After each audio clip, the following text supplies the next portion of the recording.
But if you could make sure that your mics are on, we will call the meeting to order at 6 o'clock. First up, Pledge of Allegiance.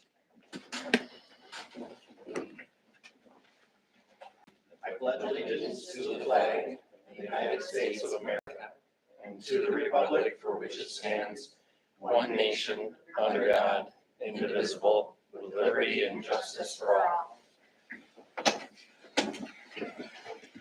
Okay, if the clerk could take the roll, please, I'd appreciate that. Brad Lutz. Here. Mike Stein. Yep. Van Birch. Present. Neil Klein. Here. Ron Petrie. Here. Nicole Holt. Here. Arvin Mackey. Here. Okay, all 7 trustees are here. We have a quorum. We'll move on to the next item on the agenda, which is the approval of the agenda. I'll make a motion to approve the agenda. Thank you, Van. Thank you, Ron. We have a motion and a second to approve the agenda. All those in favor say aye. Aye. Opposed, say no. Motion carries. Item 5, the consent agenda. Did anybody have anything that they wished to discuss on that before we entertain a motion to approve? I'll move we approve the consent agenda. I'll second that. Thank you, Neil. Thank you, Arvid. We have a motion and a second to approve the consent agenda. All those in favor say aye. Opposed, say no. Motion carries. Item 6, public input and ideas, limit 5 minutes per speaker. I will ask anybody who wishes to address the board to come to the front of the room. Make sure that the microphone has a green circle on it that it's on. State your name and address, and you'll have 5 minutes. Hi, this is Herbert, and I live at 108 Creekview, and I'm here in Osceola. Oh, all right. Did you hear me? We did. Thank you. Thank you. So I sent messages to some of you, and I appreciate your response. So thank you, first of all. But what I'm talking about is the proposed legislation on ordinance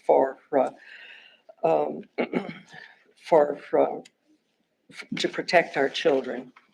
And as I'm reading it over it, perhaps I'm an old teacher, or perhaps I'm grumpy, and all of that goes in. But my concern is under item 3, who a sex offender is, and then on page 3, item 5, and it is written, a youth center shall include places of worship, for example, churches, synagogues. Then there is a comma, and private businesses offering classes, training, and activities specifically for persons under 18. A couple of things. Perhaps it's just the misplaced comma in something that has been copied and pasted in, which is one way we make things work. But it does imply that if we're not specific about our what we're doing, perhaps in a church, what our plans are, and we don't specifically advertise it, that the children are less safe. It's important that children be safe in any environment, not just specifically because it has been advertised.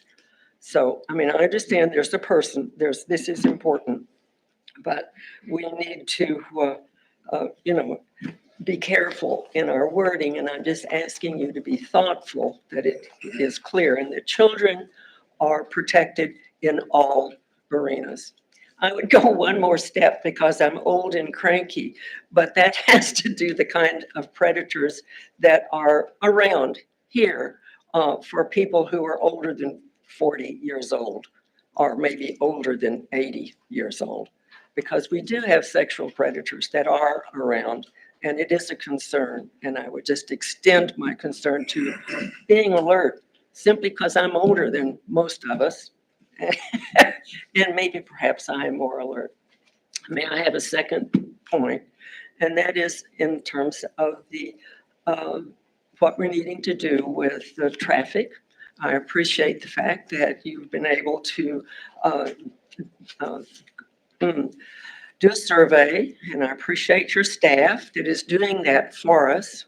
I am concerned as I talk with the people at the bank and at the office building that they have no idea there's going to be any change. They depend on that parking lot primarily for their staff parking. Not only the bank depends on it, but so do other businesses. And they don't know that anything is going on. My point for you is, as a community, we need to know what you're about to change. And I'm asking you for a better communication with folks, particularly as we look at new parts of developing our community, which we need to do. So thank you. Thank you.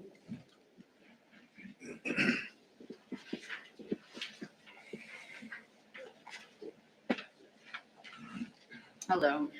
Hi. My name's Nicole Rensink. I live at 1956 70th Avenue. And I'm here tonight because I came earlier in the summer to talk about the sex offender ordinance. And I want to thank you guys for drafting an ordinance regarding that. But also I read in the Sun that there would be a provision that would allow sex offenders to stay where they are within the vicinity that there was a restriction on if they had committed the crime before the ordinance went into place. And the whole point of the ordinance is to keep our kids safe and keep them away from those places. So I don't know why we would keep somebody there that has already committed a crime, has already committed a crime against our children. I am not interested in having my child hung out there as bait for them to reoffend. So I want you to really consider the language in the ordinance and allowing offenders to stay within our community. Thank you. Thank you.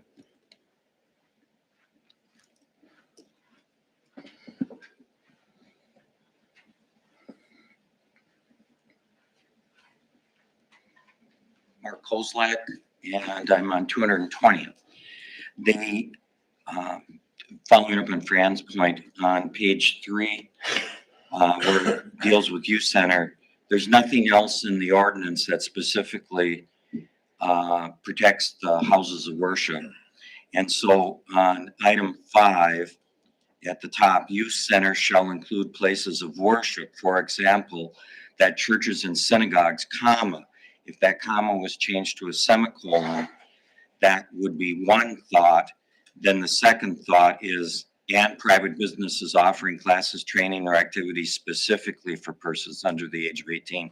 The word specifically qualifies everything before it. And so churches and synagogues really wouldn't be protected unless they specifically were created for people under 18, which they're not. They're created for people of all ages, which was Fran's point. And so in their normal religious teachings, which they do at night, they have the after school, the children come and they have their religious education, and then it eventually goes into the confirmation classes. And Fran taught that for many years.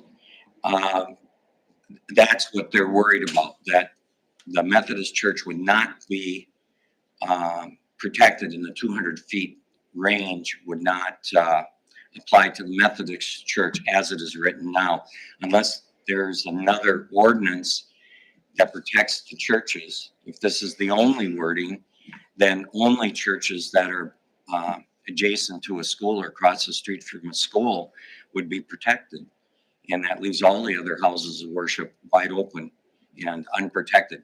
And I am familiar with these ordinances in other cities, and they do protect the churches. So that just the change of a comma to a semicolon after the word synagogue should protect the churches, unless you list them in there specifically. Thank you.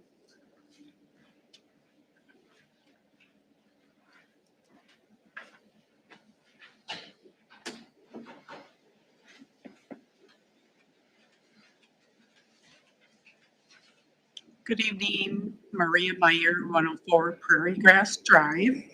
And I am just here to mimic Fran's concerns in regards to the language, and also the other gal with having grandfathered a person in to be within these limits, which is near the school. And that's not okay.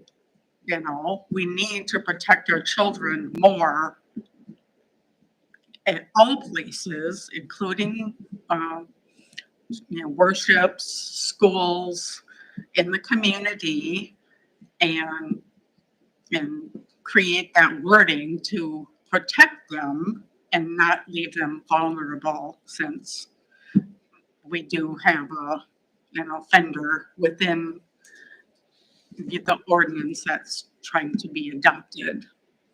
Also, in regards to the parking and street issue with the church, I think, as Fran said, communication with the community, with the local business owners.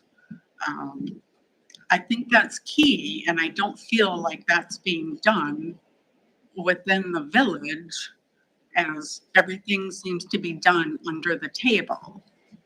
And my other concern is in regards to the minimum lot lines trying to be changed from 60 feet to 40 feet to appease the developer, Plainview Estates, near the airport. And I'm speaking on behalf of some other residents that couldn't be here tonight, as you know, you're trying to put in high-density housing in an area that will not support it. And I mean, the infrastructure, you can say all you want that, oh, the water, the sewer, everybody can handle it, but no, it can't. And for the village to absorb those costs, just for the developer to come in and try to sell his story and what he wants to do. We're not for high density housing in a town of 2,800 people. So let's keep it small town, but still grow responsibly, and think about keeping the lot sizes the same. We can't add for every 3 houses or every 2 houses currently, add another house to that to make it 3 in the same square footage and not expect growing pains. And that's going to affect the whole entire village and us as residents. So thank you very much. Thank you.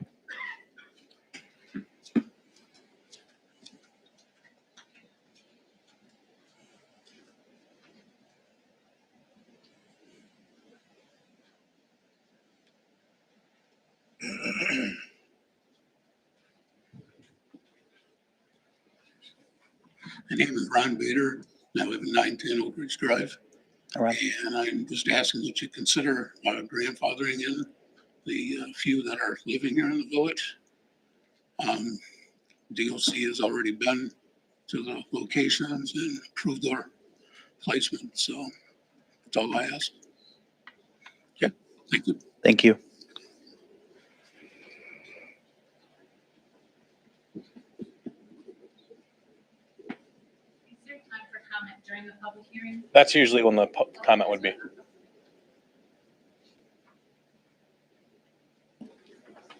Anyone else wish to address the board?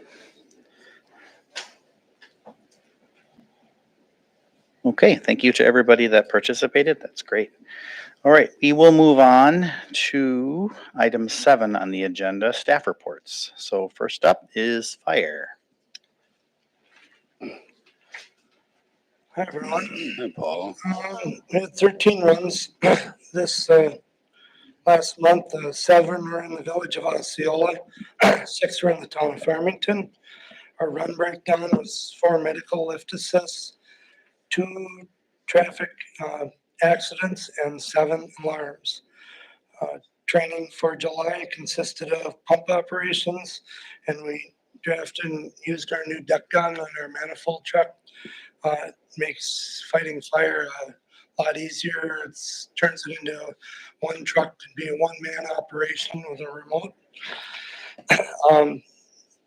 Next trainings will be foam and airport response. We're going to be getting ready for the air show and all that. So And then airport and hangar inspections, I'm down to just 2 violations that haven't complied on their gas meters, covering their gas meters. So we'll be sending out certified letters to them to get fixed. So, any other questions? This is for the roof that goes over the top Yeah. of the gas meter. Are these new hangars? No, they've been here for a while. So I'm throwing you a softball. How many years has this been a problem? It's been a problem since we had the year with all the snow. So and like we had- 3 years ago? Yep, and snow came Can- off. Is this not this seems like a building code issue then? I don't know, we're enforcing covering them because we have. Yeah, but how many times have you been to these locations? Well, I started last year on telling them, just suggesting, and then, our last inspection this spring now is when I told them they had to get them done, by the end of the summer, so. we're Yeah. gonna- It seems like if it doesn't happen, we need to find some other way to enforce it because there's a valid Yep, safety concern there. Yep. So, so just to bring up the topic you and I had beforehand and a few weeks ago, we've got some more nuisance properties that are a fire hazard. Yep. And I know you've been busy, but it sounds like in the next few weeks, month or whatever, you're going to address it again. yes. And it's a mowing grass dry, and it was a bigger issue this spring. Yep. Doesn't sound like it's quite a big deal as in the fall, but it's still a nuisance. Especially around housing developments, Yep. because your response time, if they get going good, we've had a couple of incidents at the airport, between Meadowlark and the airport. Yeah. That's burned a couple times pretty hard. Well, and I think it supports some of the things that Todd has brought up in the past too. Yeah. So it's interesting because normally in the past it's been a Todd discussion or, really there. Now you're coming at it at a different angle with a secondary support suggesting that this is a problem that needs to be addressed. Yes, it does. So, and I know I've brought up a couple of them in the past and then nothing's been done and I'm going to push this issue again. So I'm looking forward to you bringing it to the table so we can get it resolved. Okay. So thanks. Good job. Anybody else? Thanks, Paul. Next up, police. Evening. EJ. All right. We had a pretty busy month in July. Generated 394 calls for service. We compiled 84 incident reports, 2 traffic crash reports. We made 4 arrests and 2 criminal referrals. We initiated 64 traffic stops and issued 40 municipal citations. Our administrative system processed 22 requests for records and background checks. Some of the incidents we responded to in July, we had several warrant pickups, and an identity theft complaint with a domestic tie, which we're currently investigating. Several OWI incidents, one of which was the 3rd offense. We've also received several pieces of lost property that we're trying to locate the owners for. Yes, just taking this time to remind everyone that you can always give us a call to see if anything has been turned in or keep an eye on our Facebook page because we usually post found property there. We get rid of it after 30 days. So other than that, we assisted St. Croix Falls with that cat house deal that made the paper. Our officers assisted with the search warrant and processing that state. Just kind of one of those notable assist other agencies. We took a felony retail theft complaint at a local business, and our flock cameras were able to pick up that license plate and get that person identified. So we sent out a criminal referral for that. We also used our flock system to locate a juvenile runaway that had been picked up by an adult male and ultimately found in the Eau Claire area.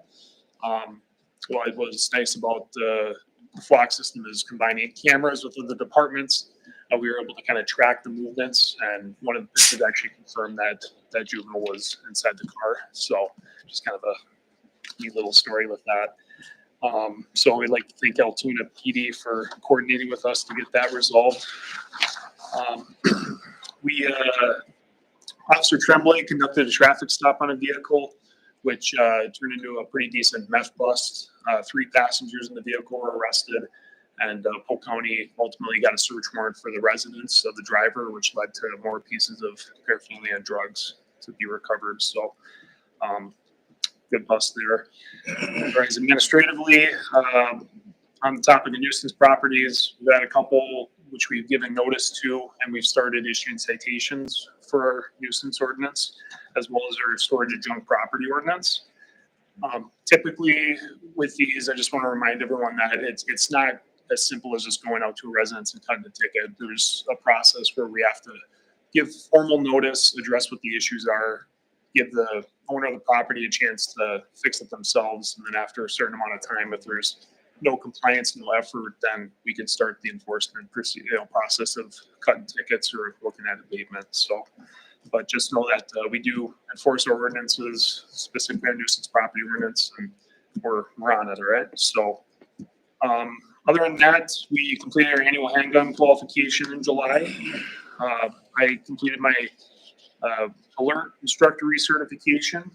What's nice about that is it gives more rural elements if we get enough instructors, we can put on our own trainings, in-house trainings. And we recently did one in August at the intermediate school with several other area officers that are alert certified, and that turned out to be a great event. And we just love getting together, and it's great training for all of us to be on the same page in case an active shooter event were to occur. Concerning our officers in training, Dalton Dodge just completed his phase 1 exam and passed with a score of 92%. And last thing I just wanted to touch on was we've been seeing an increase as far as records requests specifically for body-worn camera footage. While we love fulfilling these requests, they're very time intensive for our department. It's pretty much Jen and I that are just doing the administrative work, and typically 1 hour of video takes several hours to review and redact. So we're just trying to think of better solutions to get those through the hopper and out to the requesters and whatnot. But we'll figure it out. So, any questions? Are there any underlying reasons that are driving an increase in video requests, or is it just a random?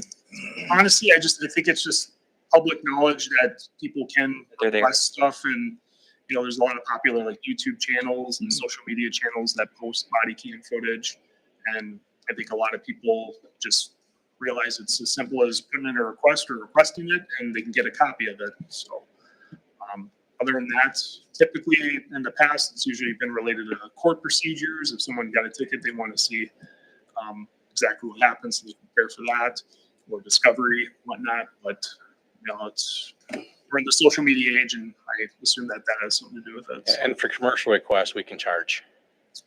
Okay. So go ahead. I'm sorry. Well, I just want to exercise a brief point of personal privilege and thank the police department for coming out to our Walk, Roll, and Read event that we organized out at the school last week. It was great. They were out in the community, and we really appreciated their willingness to participate. And it was fun to go in early and see that you guys were going to be coloring. So it looked like fun. we're good at coloring. No, they were very Keep it in impressive. the lines. Well, Jen did. Yeah. I still need practice. But. So anyway, that's it. Thank you. That's a lot to request to staying on the At that line. age? Yeah. I mean, come on. Yeah. Go ahead, I got a couple on your back. Okay. So in the release of videotapes, specifically body cam, you talk about you and Jen Yeah. are doing this. What about the evidence technician who is what? Well, This is we evidence, could right? delegate it to our regular officers, and we've had our officers in training help before with just reviewing footage. It's a multi-step process where we're typically trying to redact sensitive information, whether that be specifics on someone's name or identity. If it's a juvenile case, we often have to choose whether to release it at all, or if we're going to go through the intensive redaction process, because we have to protect that juvenile's identity. Yeah. So is there Otherwise, but we have, if it's a simple thing, like just, hey, so-and-so go through and redact names. Right. We can do that, but it's a multi-step process where we have to really be cognizant of, okay, what's this officer writing down on his notepad? Does that have a telephone number, name, address, that sort of thing? The challenge we're facing with our technology right now, we actually hired a third-party company to provide us software. I guess just anecdotally, like we can highlight a certain portion to kind of keep track and keep it redacted, but Okay, you know, if an officer moves around too much or puts his hands up, then we have to go in and reset it. And sometimes that, you know, our officers get jittery and, you know, Yeah. move around a lot, you know. right, they do. Yep. So is there a fee with this? As far as, what we charge requesters, Yeah, I mean, yeah, because If- we're talking about time here. yeah, if it's a commercial request, like Devin said, we can send an estimate to them. And, if they choose to pay that, we can assess a fee. Otherwise, if they fill out, or if they essentially swear that they're not going to be using it for a commercial request, then we can't charge for it. We can charge for the review process, but not the redaction process.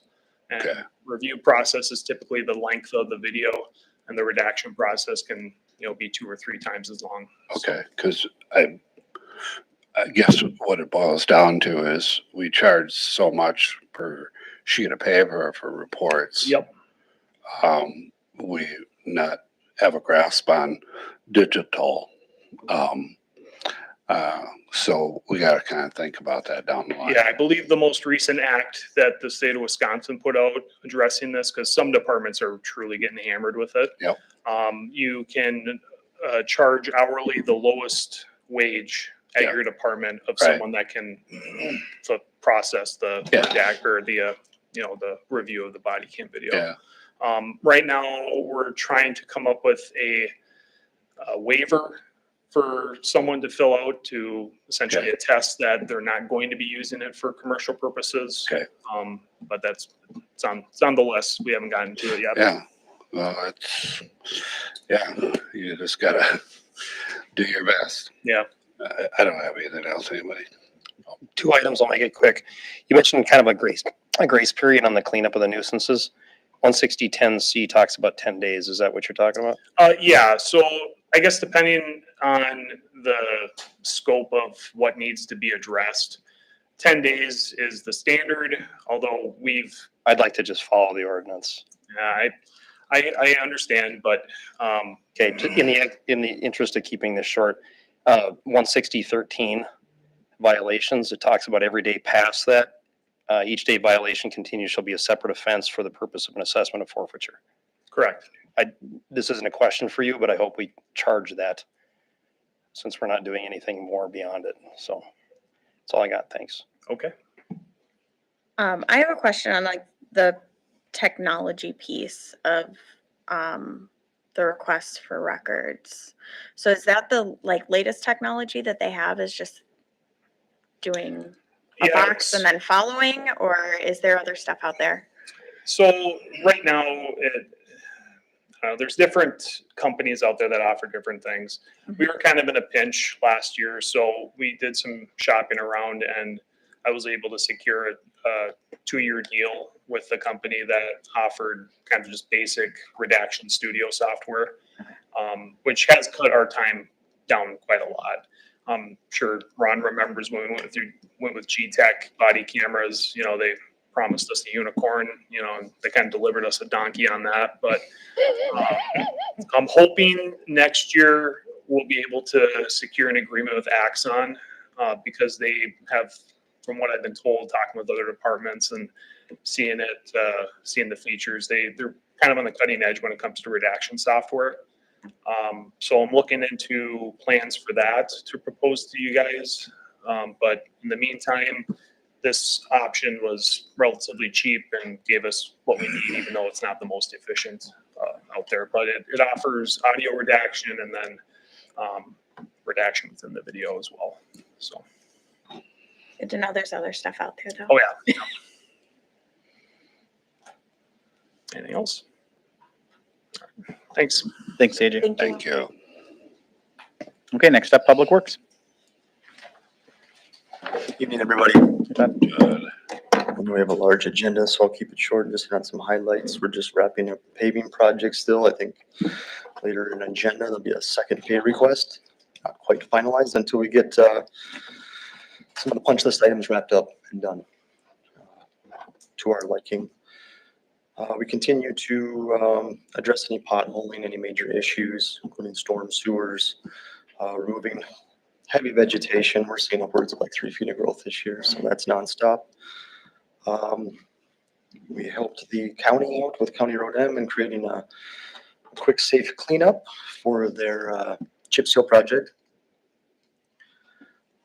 Daily maintenance department continues super high volumes. We're just seeing the downtown and beyond just getting absolutely pounded with kids playing and people visiting. So we're spending a lot of time and energy just keeping things clean and keeping things nice for everyone. Water fountain did arrive and is installed and was installed immediately. Kind of funny, we had about 30 or 40 kids at the skate park. There was a large sort of like training, teaching type thing. And it was nice to walk up to the program and just let them know that there was water, and the kids just scattered from it, wanted to take the first drink out of the fountain. So that's pretty fun. I've seen upgrades to Veterans Park. Mowing operations continue. On top of that, building maintenance wise, it's nice and cool in here, and thankfully, Thank you. time and energy working on getting things appropriately fixed. For the moment, we had some blown refrigerant lines and beyond. Rooftop unit 4 had to be completely disassembled and put back together. But at this time, everything is up and running, and we have a great preventative maintenance contract in place to make sure that these things hopefully keep up and running. So, any questions? I got one. We, with the skate park, the parking lot, Yes. it looks really good. By any chance, do you know how thick that blacktop is? 3.5 inches. 3.5. All right, that's it for me.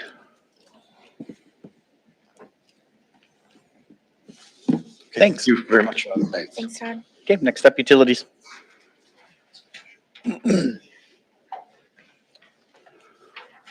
Good evening, everyone. Hey, Rick. July was a great month. We finished the first major leg of that meter change out. We had a 100% schedule rate, which translated into a 98% replacement rate. Really good. Had about 20 meters left over where we had like plumbing issues, some of them we chose to do on our own. Outdoor use meters that hang outside, those are going to be a kind of a thing that we're going to have to do on our own anyway. So I don't know, we'll be working to get those changed out onto the new system. The R&I system that we have now, it's kind of showing us the back end data. Looks great. We're really satisfied with it. Really speeding stuff up. Next steps, you'll see later. We have a resolution for next steps. Integration with our billing software is really what we're working on now. You can imagine integrating 600 and 680 meters into your billing software can be quite the thing, but so far so smooth. So good there. I'm also working with AT&T and on antenna upgrade, just kind of off the update here. So working through that with them. Working with Verizon still on theirs on the big tower. So probably some updates on that to come within the next month or so. So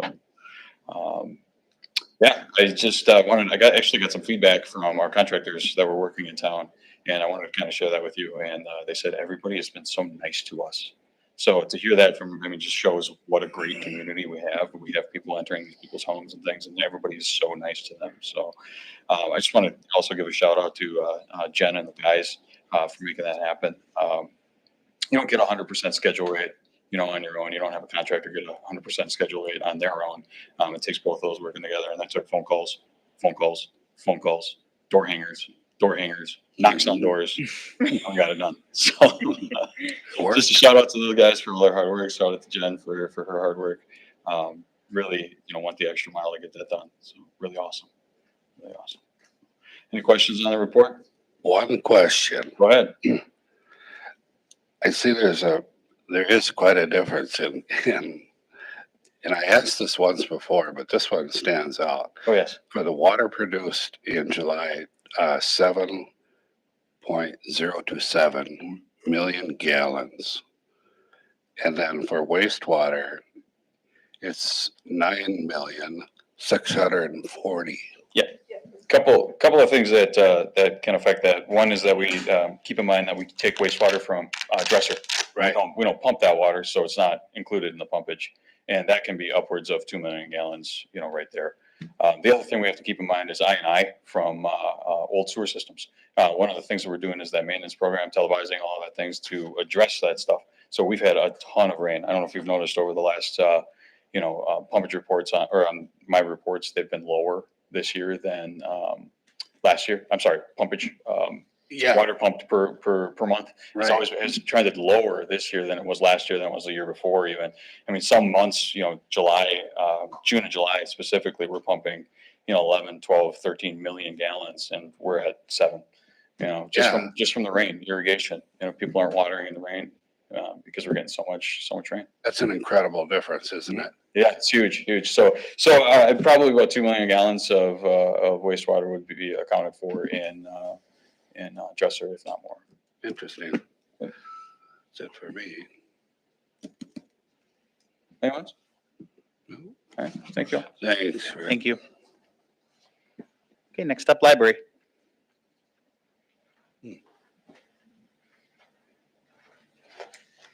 Good evening, everybody.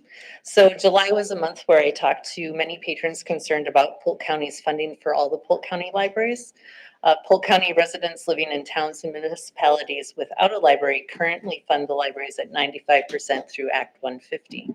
But discussion at the county board meetings has indicated a willingness of some supervisors to slash the library funding by 25%. For our library, this would mean a loss of $45,000. I have encouraged those community members concerned about this to contact their board supervisor and attend upcoming county board committee meetings and full board meetings where the budget will be discussed. I also reached out to 4 of the board supervisors where the majority of our patrons live, and only one, Tony Johnson, responded and took up my invitation to discuss library funding and its importance to our community. In July, we circulated 4,143 items. We had 146 public computer uses, 1,507 ebook checkouts, and we had 59 new patrons. Our collections, we added 148 new items, and I began implementing some of the things I learned at the Small Spaces Big Opportunity workshop in our collection. So this included windowing the shelves, where I have completed the weeding. And so for each set of those shelves, one shelf is a display shelf where the books are faced out so that it's a little more inviting for people to look at those books and pick those books up. I also created staff pick tags, which allows staff to indicate the book on display is an item they would recommend to others. The 2025 Summer Learning Program continued through July. We hosted our weekly events on Thursday afternoons with crafting at Oakey Park, learning about pollinators, a visit from the Raptors of Carpenter Nature Center, the Polk County History Museum came and taught us about Scandinavian immigrants and their art. And then our final Thursday afternoon program was with Wild Rivers Conservancy, where the kids got to make prints of fish. We also held a cupcake decorating war event for youths aged 12 to 18. And we also continued our regular programming of tech help, lunch with the librarian, story time, Lego club, chess club, the book discussion, and reading to Breezy. Michelle Jacobs, our youth services librarian, and I have been visiting Kids Club at the Osceola Elementary School.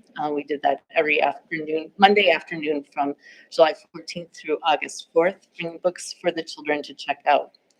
We feel that this is a very important outreach that we do because some of the children that we see at the Kids Club program are regulars at the library, but we also know that many of them, this might be the only interaction that they have with the library. We are another step closer to having an awning shading the terrace. NEI Electric was able to install the outlet box above the windows between where the 2 awnings will be placed. And the crew that will be installing the awnings made a pre-job site visit. So we're very excited about that. There's several upcoming events, but 2 that I would like to point out to you. One is next Tuesday, we have a residential solar seminar with Polk Burnett coming to talk about what it's like to get and have residential solar installed at your home.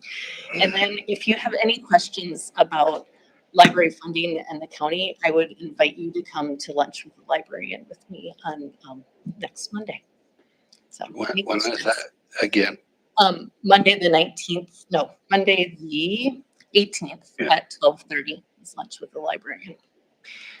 Can I impose slightly because I won't be here and I have a question about library funding?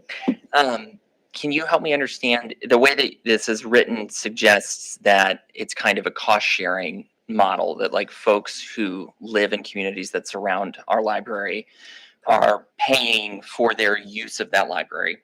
Yes. So if that were to be reduced, then in essence, that would be shifting their use of the library onto village taxpayers, or how should we think about that burden So- sharing? So potentially, I mean, in a perfect world, sure, then I would, if they would reduce the funding from the county, then I would come to you and say, can you make that up?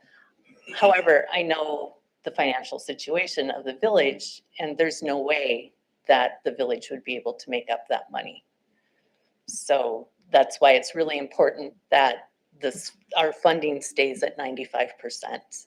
And, they were talking about slashing it down to 70%, which by state statute is the minimum that they have to charge.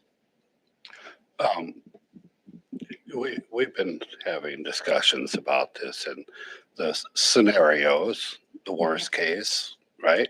Right. And you've been getting ready for anything possible. Yep. So I hope it doesn't happen. We'll do what we can. So that money, I don't know. Let's just hope it doesn't happen. Yes, yes. Because it's only the beginning of something, Right. right? Right, yep. So hopefully this is good news. The Gen Gov committee meets tomorrow morning. 8 out of the 10 library directors will be attending that meeting along with a lot of community members and patrons in support of the libraries and the continued funding. The good news is I read the resolution that they have out there, and the resolution itself says 95%. However, that does not mean that the committee will recommend that to the full board. So we're all, planning on going and asking them to continue to fund us at that level, if not 100%. So.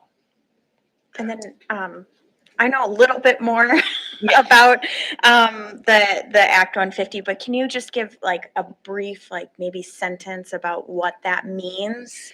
Right, so it's in state statute that those residents that live outside of communities with a library pay through, it's a pass-through tax. And how that is figured every year is when we do our annual report, we have our number of circulations. They know who those circulations are for, so it's figured out by, the municipalities. And then also our amount of our cost of per circulation. So then you take that number of people that live in those communities outside of a municipality with a library, multiply it by that cost per circ, and that's how you come up with your Act 150 number. And then we send letters to the county clerks. They, get it on the record, and then they figure out, for Polk County right now, they're doing 95%. So then in February of the next year, we will receive a check for 95% of that Act 150 number. And if it goes down to 70, where does the 30% go? Nicole, would I be able to have you hold this until we get to the agenda item that actually covers our resolution for it? Yes. Yeah. Sorry, I was trying to get a little bit more information to help We other have people. time set aside to talk about this My variation. apologies. Yes. Yes, yeah, I'm planning Yeah, on that's sticking around, so. Great, I can thank answer you. those questions then.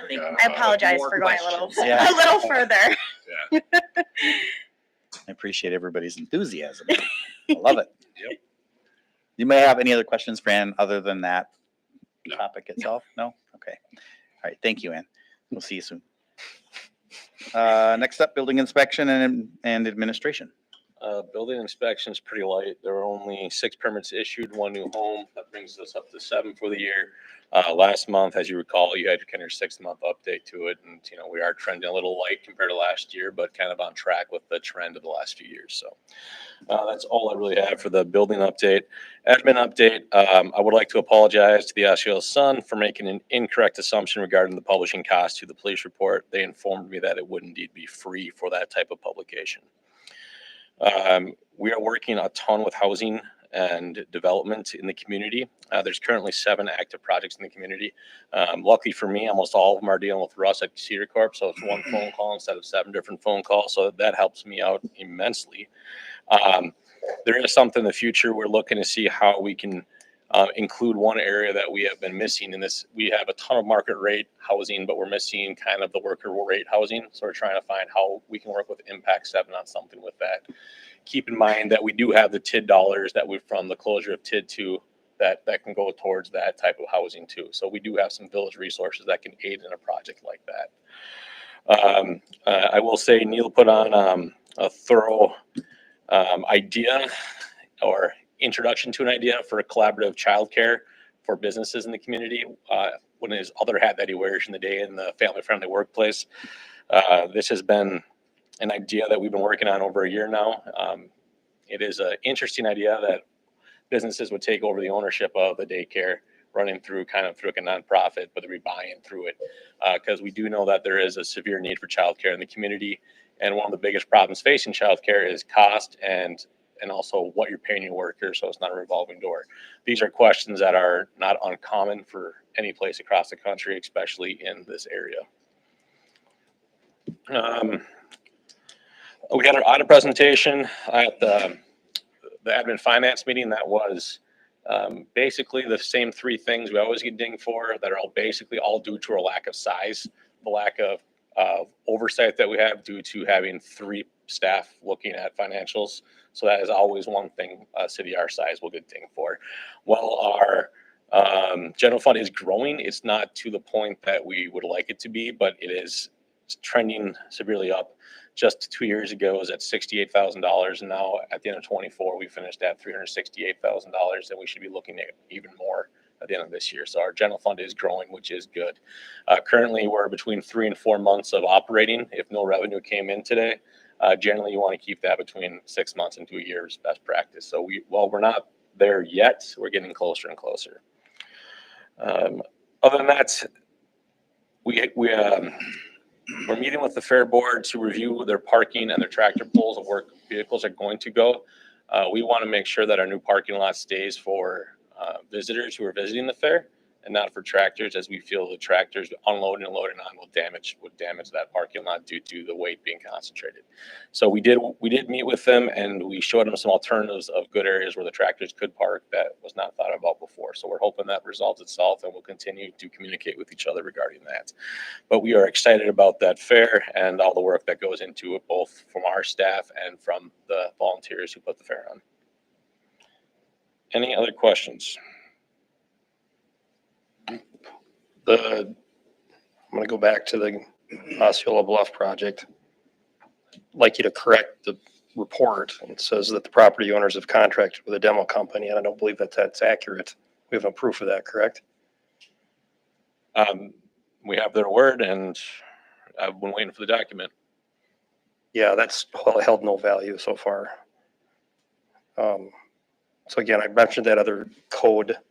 I'm still disappointed we're not doing something more, but it appears that from the 10 days, the fine continues to grow. Mike, I'm not going to talk to this right now in this meeting. Yeah, I can talk about it in this meeting. This was a topic from before. I'm bringing up points that's relevant to your. You can talk. Hang on, I'm not done yet. Just wait, okay? I brought up valid points the last time that were important, and this has been going on for way too many years. I'm trying to keep this in the forefront of our discussion. There's been inaccurate information that's been put out there, and we're not taking advantage of our ordinances. We need to do that, and we need to keep pressure on this so that this doesn't go on to another year. Okay, this isn't about you and me. This is about the people in this community, okay? Thank you.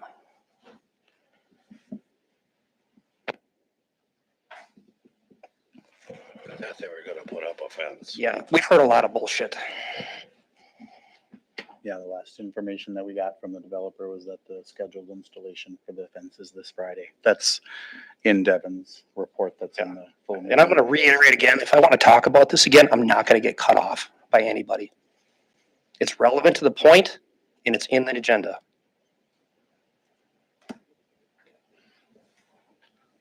I'm done. Anybody else have anything for Devin? Just one thing about the fair parking. Mhm. Are they sectioning that off maybe for the tractors too, so that they know that that's the area that they should go to, like That a is- sign or something? That is the Is current that- plan, yes. Okay, cool. Thank you.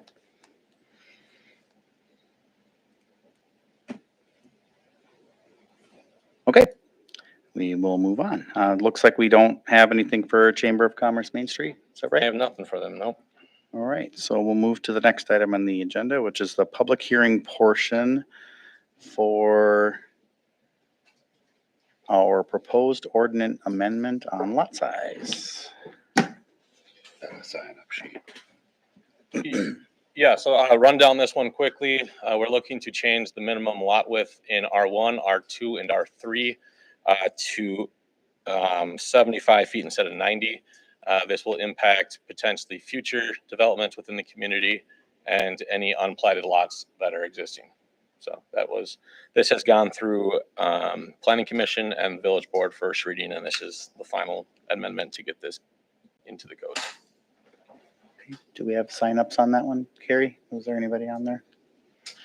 They'll just put it up there if they want to come. Oh, okay. So do we need to, Open the public hearing. do we have to have a motion to open it?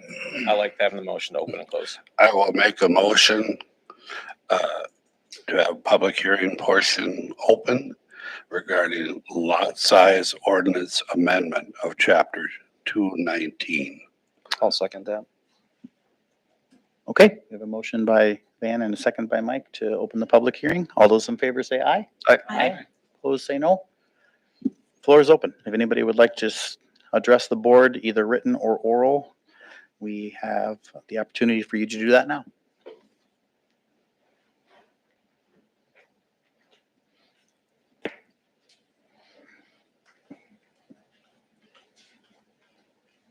Hello, everyone. Hi, Holly. I'm Holly Walsh. Do you want me to write my name on here? Okay. I'll write it afterwards. 405, that pen's not working. 405 Ridge Road. Oh, thank you. And I just want to say, I'm not fully up on this, but I'm opposed to making the lot size smaller to accommodate more dense development. And that is because I think we have a small community and why do we need to pack it so densely we have a small footprint. And I would like to see us stay somewhat spacious and also have room for trees. And I would like to actually see an ordinance in place around planting of like substantial trees when new development comes in, because there are cost savings to that, energy cost savings. It's better for human beings to be in amongst trees. Some of the developments that we have had minimal trees planted, and I would really like to see us preserve our natural landscape and not it just be a mass with densely populated buildings. Also, I know in the past that when the economic development person came and spoke and he talked about Polk County needing a certain amount of housing units in the next 5 years. I think it was like 200 and some. It seems that the rate that we are growing here in Osceola alone will surpass that 200 units in a very short period of time. So we would be accommodating that need to cover the whole Polk County, but right here in Osceola. So I think in some ways there is not an urgency to overpopulate our small community. I mean, we can let also Farmington and Dresser and other communities grow. I know there's an incentive around tax base, obviously, but it seems like sometimes we're changing ordinances to accommodate the developers so that they can make more money versus how does this really serve the people in the community? I mean, that is our role, your role as our representatives is to serve the people of the community, not the interests of developers that may not even live here or really care about our community. So please, please really think about this decision. And I am personally requesting that it not be, minimized to 75 feet and that you keep it at the current dimension. Thank you. Thank you.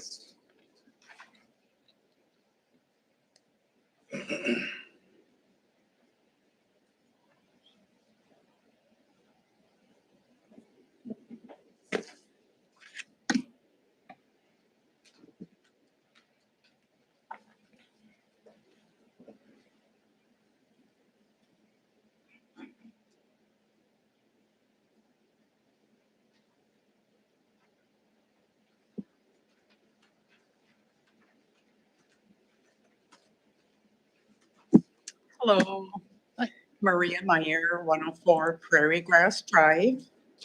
And from what I'm seeing, I haven't been able to get a lot of information in regards to this because our village website is far from superior. So I'm seeing now that the lot size is currently 90 feet and you're wanting to reduce it to 75. Is that my understanding? Because I saw current 60 feet that you were trying to make it down to 40 feet. So what information is correct? We may be able to answer that after the public hearing portion is over. Okay, all right. So I am on board with Holly as well in regards to our community and keeping it fairly spacious to attract the residents that we would like to attract and to be able to have some open spaces, keep some of the natural landscape. Let's not just cram housing after housing that they say is going to be affordable. There is no such thing as affordable housing these days. What people think of as affordable is not affordable. But to attract the residents that we would like to attract, who would enjoy living in the community, such as our current residents and myself included, whether it be young or old, we would like to have a little room to be spread out. We don't want to be shaking hands with our neighbors through our bathroom windows, saying hello that way.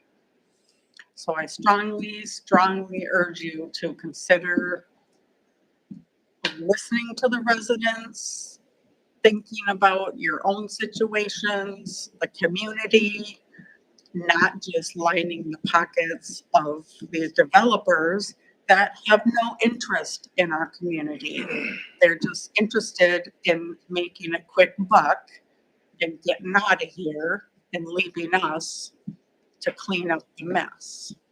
So please consider keeping the current lot sizes, and that would greatly benefit the community and attract residents that we would like to be neighbors with. So thank you very much.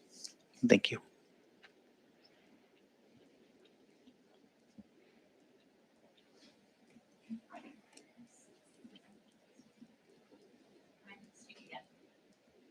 I don't know. What's the question? Well, I do have a question about the lot size. because- Maybe after the public hearing section is over, we can call you back up for clarification. Because we'll have a discussion period after the public hearing is closed, and we can call members of the public up during that to ask questions if we need to. So now that we know that you want to have something addressed, we Mike can could call answer you up, too and Holly. answer some Well, questions. But can I make one more comment about the size? let's wait until we have no one else to speak.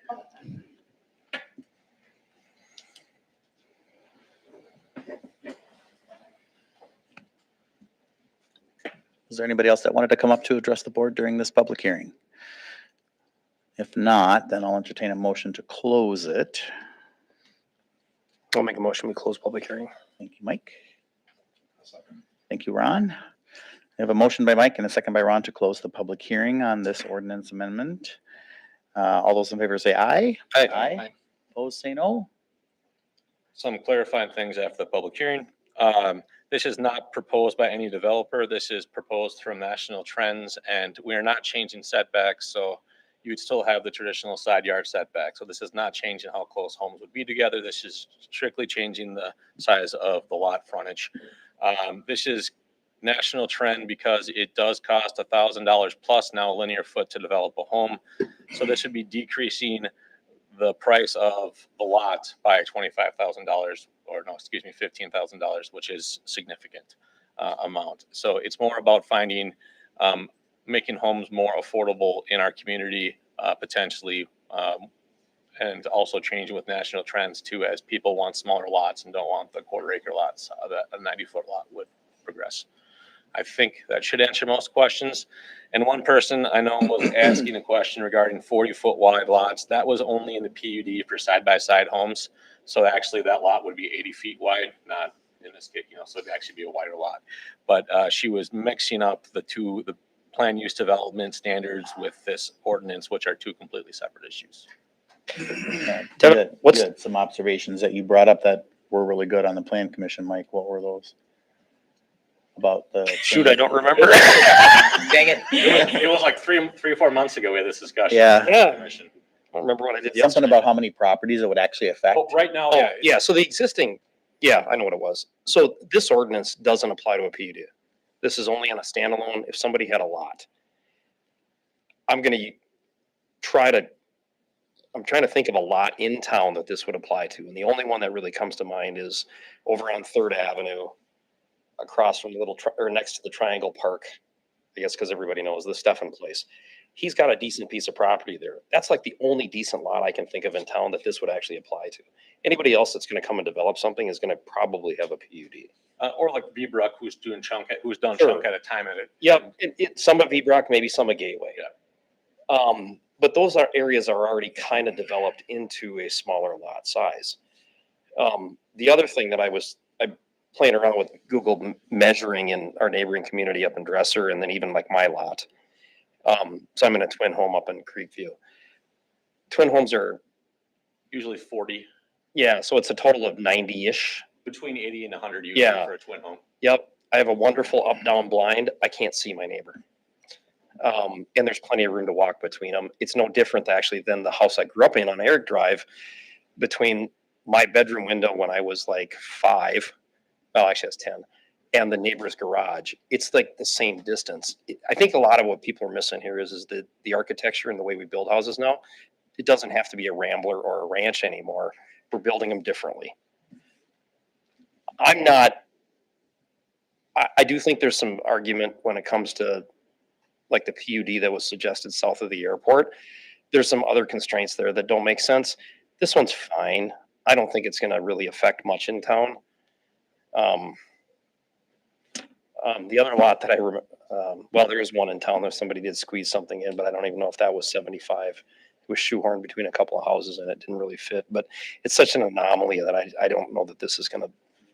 Yeah, and potentially the big impact in the future would be anyone doing a strictly single family development.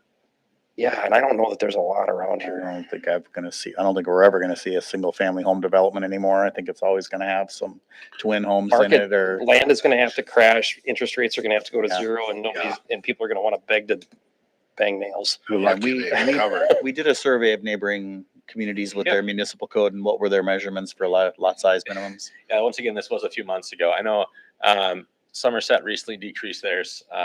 They went all the way down, I believe they went all the way down to 60. Some municipalities have gone all the way down to 60. Usually around our area, the codes are between 70 and 90 feet. But I do know some other municipalities, not in this area though, have decreased all the way down to 60 feet, which would be the absolute minimum I would ever recommend, just because given setbacks, that would be a tiny little Well, envelope. if we go back to the 40s, maybe 30s, 40s, 50s in town, in what used to be really nice communities in larger cities, there was row housing. And you see those put in places and they're very nice. There's nothing wrong with them. It's just got to fit and make sense. And I don't think 60 or what are we at, 75? Yeah. Sorry. And that's why RU is not in part of it, because RU is the old developments in town on around the area, and they have smaller lot sizes already. Yeah, I honestly, my biggest criticism of this is it's a solution looking for a problem. I don't know that it exists. We're gonna do it, and I'd be surprised if it shows up once while I'm in the board. Well, as someone who has a solution in search of a problem, who kind of brought up this idea, I think that, and to the question about like who we're trying to serve, which I think is always the right question to ask, we don't know what development will look like in a year or in 10. And I think I'm in part trying to serve, honestly, first-time homebuyers who are in an incredibly difficult market and who would appreciate $15,000 off the cost of a new home. I agree that in the immediate term, there may not be anything that comes from this, but we don't know what development comes in. And as we've discovered with our ordinances, they get changed and then they sit there for a long time until suddenly they need to be dealt with. And they come into play. And I think that the reason that I initially made this suggestion was entirely because of the cost impacts that come from having larger minimum lots. And I think that critically, we're describing this as the minimum. So if somebody wants to do bigger, they can. We're not saying that they have to be this big, but I think we're creating flexibility in our regulations. And I think that's a smart thing for us to do. And I think it's made easier by the fact that at this point, we don't necessarily anticipate any immediate projects being impacted by this. But again, down the road, we don't know what's going to be proposed or what's going to come to town. And I think it's an opportunity for us to make a decision with that type of home buyer in mind, which is a home buyer that I think we need to keep in mind as people struggle to gain access to home ownership. So I am in full support of this. Yeah, I think the other part that was brought up during Plan Commission was that we took some lumps in Plan Commission for making some changes to village code based on a potential development that was sitting before the village. And the argument was, well, why are you not looking at your village code and making sure that it's up to date with market trends before you run into a problem with a developer that's asking you to change your code? I think this came up in the discussion around parking, about the number of spots required for multi-unit. And we had the discussion where we moved it to 1.7. And so there was some feedback that was given to the village about how we should really be looking at all aspects of our code. And if we find something that is aged, we're going to be talking about another one later tonight with cell phone towers, that we address it before it bumps up against something and causes us to have to act in a reactionary manner, like, make proactive changes versus reactive ones. And so thank you for saying that, because that was the other reason that I think zoning ought to be thoughtfully done. And I think I hear members of, I hear that criticism that like we have a code, what's the deal with this? And there are moments, like I voted for the PUD last time, we're going to talk about it later. There are moments when those decisions need to be taken, but I think to be able to have conversation around what we think is appropriate, it makes sense to do it outside of the confines of a particular project. Right. And to Mike's point that he had made, this doesn't affect much, if any, properties within the actual village limits at the moment. Like, there's just not that many properties that would benefit from splitting themselves into two 75-foot lots. Like, there's already an existing structure on them. So unless they plan on moving a house, if they have a 150-foot wide lot, that's really the only thing that could happen. So it's not really going to change the the character of the downtown area. This is really just if there's additional land acquired at some point in the future and a developer wants to build single family homes in that development, which I would be surprised if that would be the case, because they would be at least $500,000 a piece. So, but you know, yay for affordable housing, right? So I guess the overall on this is that it was really an opportunity to bring something in our code up to what is being done around us, but not go to the very bottom of the well either. I mean, Somerset is exploding right now. There's a lot of people that are building and moving there, and they're getting very dense, but that's because there's a lot of people that work in the Twin Cities that commute and live in Somerset.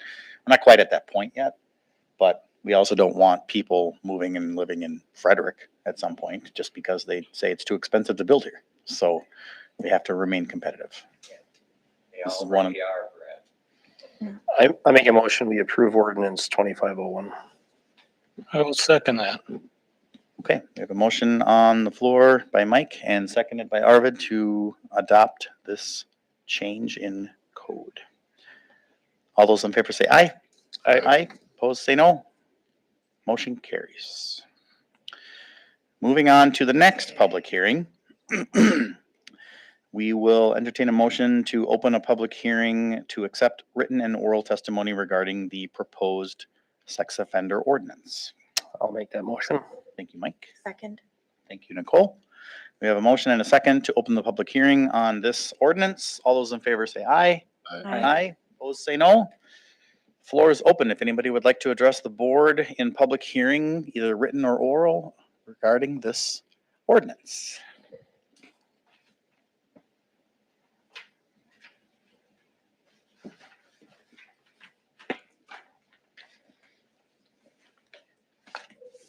Franny Kerber, 108 Creekview. And it's again back to that, our issue with that one particular sentence that seems to address advertising. And I'm saying the point is not an advertised event, that children at any given event have to be safe. And I think to say that when people advertise it, then that's when children are safe. No, it has to be all the time. And I'm saying take out the part that said advertised. And that is the way that affects both churches and businesses, is that we just do stuff. So waiting for, you could hide behind, well, it wasn't advertised. That doesn't count. It's anytime. Thank you. Thank you, Franny.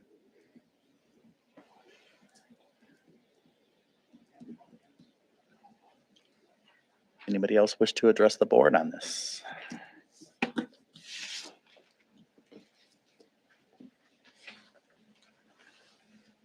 Hello. Hi. Danielle Rother. Do I have to write down my stuff here? I wanted to just say thank you so much for taking this on. I was not expecting this level of just detail, and just for you taking this on and really hashing it out. I'm so grateful. I'm really impressed at just the draft of the ordinance so far, and just for you hearing the community and taking it on, and that it's really happened pretty quickly. So thank you so much. As a parent, I'm really grateful. The only piece that I want to bring up is, I don't even know what section it is, but it's letter E. Let's see if I can get my phone to work for I'm me. going to scroll it down, Devin. Thank you. Original domicile restriction. Yes.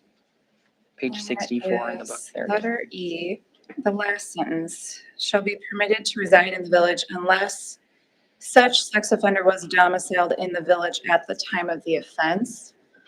And I guess I'm thinking scenario wise, like I live, Smith Park's in my backyard. If my neighbor committed an offense, he's a homeowner, he's allowed to still live there. Is that correct? Obviously you can't kick people out of their homes if they commit a crime, but I guess I'm just wondering about that piece and if maybe that could be hashed out a bit more. And I'm also wondering if this means that nobody would be able to move into the village at all if they committed the offense. So I'm fine with that. But the part is how that original domicile would affect people, and if they're living right by a park, right by a school, right by, some of those child safe zones, then those kids are still not protected in a way. And then the other thing that I did not see in this at all, and it may be not the appropriate place for it, but was the issue of notification, public notification. And maybe that's more of a police department policy issue. And maybe it doesn't belong in the ordinance, but that might be something to include for like a check and balance with public safety, to ensure that we are being notified as a community in those times where we should be. So like, for example, the whole reason why this all came up was the individual living right by the school. And as a parent, I believe that the school should have been notified, and all the parents of children at that school should have been notified as well. Because the kids who are walking by that house, the parents could have said, oh, well, we'll have our kids walk a different route then, right? But nobody knew until it popped up on the registry. And I just feel like that's a little too late.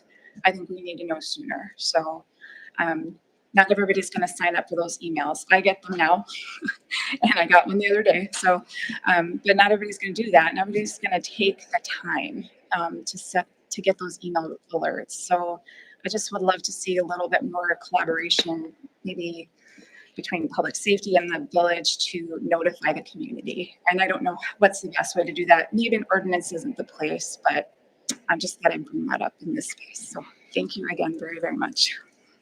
Thank you.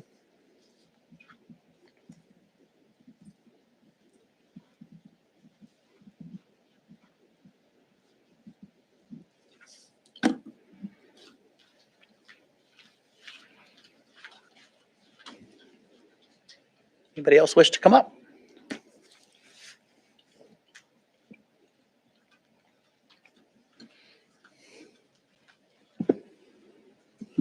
Hello, Maria Meyer, 104 Prairie Grass Drive. I am also concerned about some of the wordage and language within, such as the notifications. I feel that there should be better notifications, and also in regards to the church social activities as saying being as advertised. No, our children are within the community every day, all day. They walk the public streets, etc., and they need to be protected all the time, not just as advertised. And in regards to the 200 feet to the school, whatever, in grandfathering in, if I had a child at school, number one, I would want to be notified so I can make alternate routes, etc. And, just make alternate plans. It's not okay we're just setting our kids up for being very susceptible in my eyes. And I also want to thank you guys for the work, because I know it's not been easy, and let's just kind of get the wording right so that we can move forward in a positive way on this. Thank you. Thank you.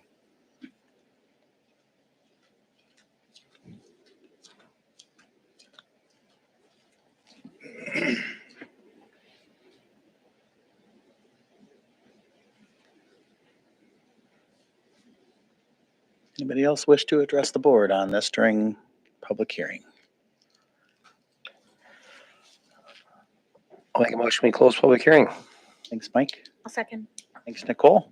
We have a motion and a second to close public hearing on this. All those in favor say aye. Aye. Aye. Those say no. Motion carries. Okay. Becky, would you be willing to come and speak?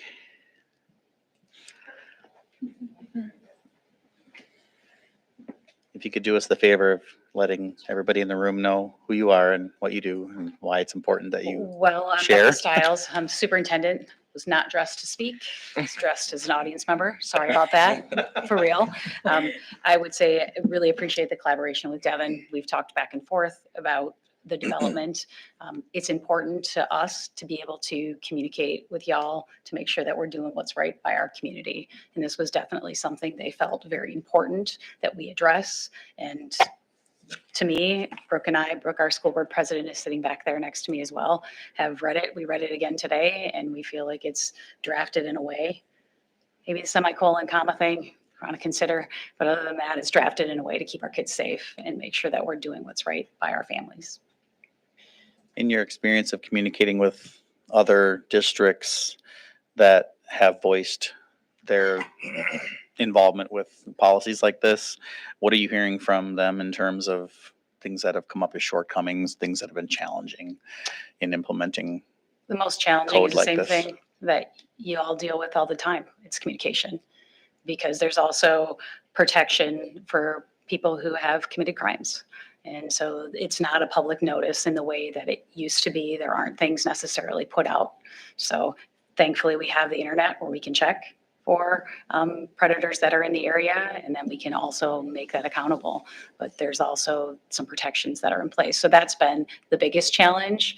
And your ordinance, it feels, as I interpreted it, again, not an attorney, that it's making sure that people aren't coming back into our community or aren't staying or using our community as a place to bring some of what their challenges have been. So that's been, in talking to other superintendents, to have an ordinance, that's what we talked about, is who has it. That's what we talked about, is who has one that we can look at. And we shared amongst each other about, here's what we found that was positive, and Yeah. here's what's been challenging.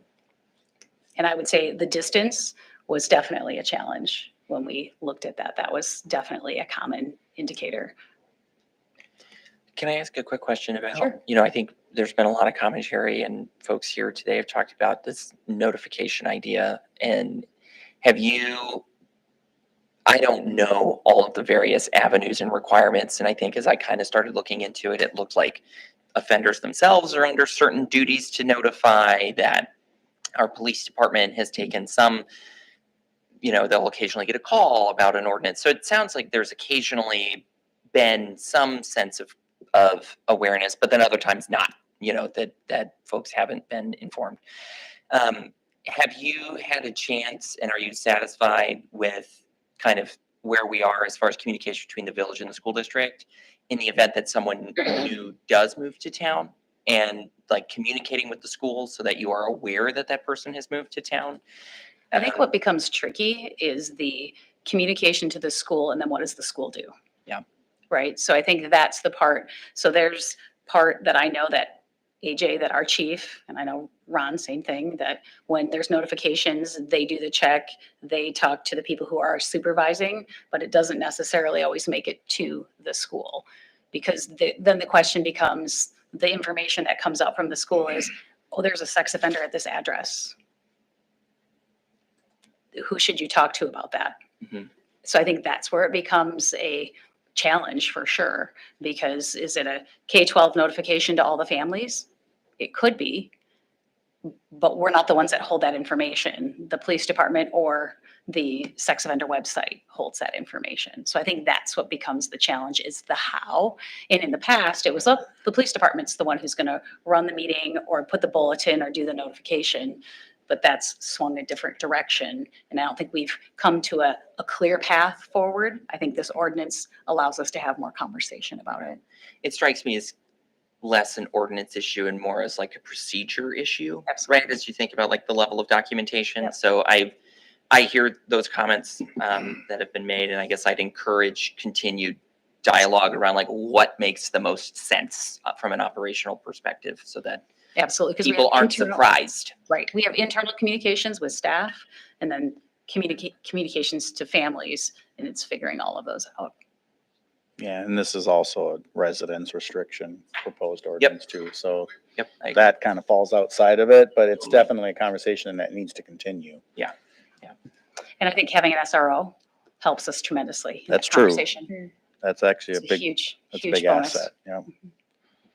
Thank you. I didn't mean to put you on the No, spot. I totally just thought fine. you might have some useful information to contribute because you represent some of the safe zone areas. Absolutely well, and we're thankful to have an ordinance, for sure. Okay, thank you. Thanks, Becky. Yeah. Maybe to jump the gun, I think, AJ, there's some requirements that you can and can't do, right, for notification? I know you went through this before, but I know there's some new people here Yeah, tonight, it's- so maybe recap. Typically, Department of Corrections gets a hold of us and they advise us of someone on supervision that's about to be released. They give us the demographic information, and they're required to report to the police department to meet. We document as much as we can where they're living, contact information, information on what they were charged with. And typically, law enforcement agencies do not put them on blast by notification unless they're a special bulletin person or a sexually violent person, someone that's likely to reoffend in the community, right? And that's kind of the standard that I've been following with the latest resident. I did consult with probation and parole, Department of Corrections, about that person. And it was kind of on the fence where it didn't necessarily meet the requirements to put out a notification. However, going forward, I will keep that in mind that that's something that the community wants to keep abreast of. So otherwise, I feel that this ordinance does a good job as far as restricting access to our safe areas for our kids. And I think it gives us another tool in our toolbox to enforce any would-be violations if they were to occur. So You had a very eloquent way of saying it, I think, at a previous meeting, but you're also not trying to create more problems by pointing things out too, right? yeah, at the end of the day, sex offenders are part of society, right? They have to have a place to live. They have rights too. And we have to maintain that balance of, is it more beneficial that the community be made aware of every detail of this person to the point where they're living, versus is it going to open up more can of worms regarding harassment or, something of that nature. So that's kind of the balancing test that we do whenever we get information on sex offenders that are looking to move in. Yeah, I'm going to reiterate what you just said. There's a balancing act here. Correct. And Devin, to your conversation that you've had with the village attorney regarding the drafting of this ordinance, am I correct in assuming that any ordinance that would be passed that would be retroactively enforced would be immediately dismissed by the state of Wisconsin? You cannot put the ordinance in and then retroactive go after people. who live Yeah, that's what I thought. That is a state statute issue. That's nothing that we can go after ourselves. We're limited to that by just the scope of what the law is.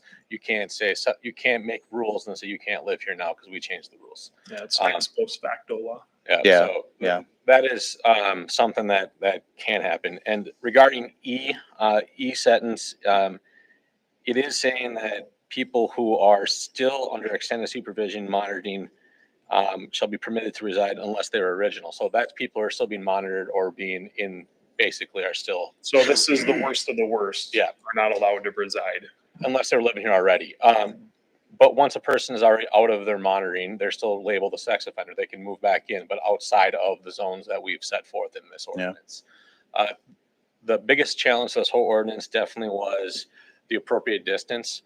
Because we were listing so many safe zones, 200 was about the max we could go and still be upheld in the courts if it was challenged. So it was kind of the sweet spot. When I did 300 feet, it basically would put off full portions of the village, which would never be seemed as unconstitutional. I'm going to add that I've read this, and this is a very extensive ordinance. I mean, I can tell that a lot of work's been put on with the school district, police department, attorneys. There's been a lot of input. I know we looked at this 10 years ago. The problem is they were being challenged so fast and going to court and being thrown out because of distances or because of commas. And, can they go to a church if they're reformed but not go to church school functions? I mean, it was so fluid back then that now some time has passed. There's been some things that have been challenged and stood up in court. And thanks to the work of the school district and Chief Bach and Devin, I mean, and our attorney, they dug into it and found out what was proven. I mean, this is an 8-page ordinance. We don't have any 8-page ordinances. Signs we do. On one topic, not one sign. So I want to say, again, I think this is fantastic. I appreciate everybody's input, but this ordinance has come a long way. And kudos to everybody involved in creating it because you did a very nice job. And I will say churches are definitely an iffy, are a touchy topic because you still have to allow a person a place of worship. even if Exactly. they're a sex offender. So churches are definitely a very challenging area of the ordinance. I would agree with the clarification that was put out there, though. I think that there could be some better language written on that definition in, what was it, D? Was that what it was in that? Well, I'm going to reiterate something I said in the planning commission meeting. I'm not a lawyer. If this has been vetted, I'm going to probably agree to it. Right. Can I ask a quick question, just because folks did take the time to come and talk about, it was that item 5, that youth center description. So Yeah, that's what it was, item 5. Yeah. is it the expectation that an organization who would like to be classified as a youth center under this ordinance needs to make themselves known? Like, how do we manage the evolution of protected spaces? Because you could envision a new business comes to town, like a new childcare center, let's say. There are safe zones around that new childcare center that this ordinance would enforce. So is it our expectation that those organizations will make themselves known to us and then the police will begin enforcing once that organization is here? How does that work? Well, to that same point, I want to ask Mrs. Gerber, if the word specifically was stricken from that phrase, would that fix your objection? That's just, partially, I think would be important to do that. But Well, the the other semicolon issue would have is separated offering. into two thoughts. Yeah, that's kind of my. Arvid, which line item is this? Our advertising or for It's section offering. 5, right? I don't know Beginning how of to get around definitions. that, but we. Oh, definitions, a I'm in the church wrong can section. simply have a program. And so you're not necessarily advertising it as if you're offering. People now have expectations. Yeah. And so I'm a little cautious with, just because we offered it, now we're in trouble. But if we didn't offer it, would we be in trouble? Would that be okay? If we just were there and people showed up? It's sort of a sticky thing. At the Methodists have a very strict program in regard to this. So that's one of the reasons I think about it. Yeah. And how we have to be very thoughtful because we do have children. But I say specifically too, because it can't be just to just say, well, you didn't advertise it was for children, but you could bring them. Then I'm okay. Yeah, Devin, would it be appropriate to ask Paul to take one more look at this before we Yeah. approve? I can get that clarified, but the standard of the public hearing was met, so. Yeah. Yeah. I think I don't necessarily interpret a requirement for advertising. It's like a general definition that if you're doing Clarification of the something for definition, kids yeah. in this space, it could be counted as a youth center. Yeah, from my This- understanding, I agree that I was just taking it as youth center meant included churches.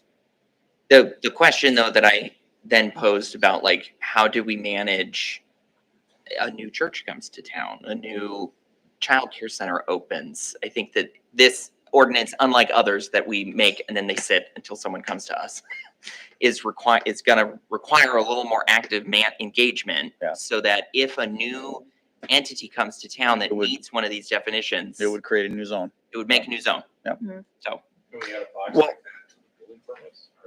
Well, in theory, No, seriously. It's not a bad idea. Because then they can check that they are or they aren't, and at least we have that on file. There you they, go. they're saying they qualify themselves as that entity. Is there, are they gonna have? I mean, it has to be reviewed. Someone would need to make sure that Do they you qualify meet the Yeah, that yourself they would as meet it, but as an it entity could work. as defined in village code I guess it's more of a procedural thing, but. What would concern me is if we were to have a little like check on the box or, if we were to add something to our key holder lists where they could review the definition. How many businesses are gonna be trying to jump on the opportunity to be labeled as that? And then at that point, a restricted zone shrinks and becomes an issue. Yeah, I could easily see everybody offering one class a month and all of a sudden you've blocked out the community and you've taken a business owner who had rent, I think had an opportunity to I think the rent out cleanest something and version, can't the anymore. most simple that I think is the most waterproof come court would be the schools, and the public parks. And as far as special events go, we could separate that, but as far as the residency, I hesitate to shrink that anymore just because of the legal ramifications. Yeah. I think that's where you get like the stickiness when it comes to places of worship. That you still have to provide them. They still have rights to that, but there are children activities there, so it's definitely that balance. Unfortunately, I think, the truth is that there are children everywhere, and the biggest risk for child sexual assault is often when they're alone with a trusted adult, frankly. Which is not to say that this ordinance isn't important. It is. I think we should figure out how to get it right. And I think we've identified kind of a definitional issue that we need to suss out here. But it is, I agree with Mike that, I'm not a lawyer. None of us are up here, and there are ironclad legal requirements that we need to maintain so we don't get sued. So I would love to see us move on this motion tonight and then address one word at a later date. So at least it's moving forward. That's fine. Yeah. Is this final approval that? This is the second reading, so you can have final approval tonight. Or we can also approve it pending one final review for the village attorney, correct? Yep. The only caveat to that is I feel like he's going to make he's going to make a recommendation one way or the other, and it's going to end up back at us. I don't see him changing something. At best, maybe adding a colon or semicolon for grammatical correction. But I don't know that grammar's been, I suppose a comma is, there's plenty of jokes about that.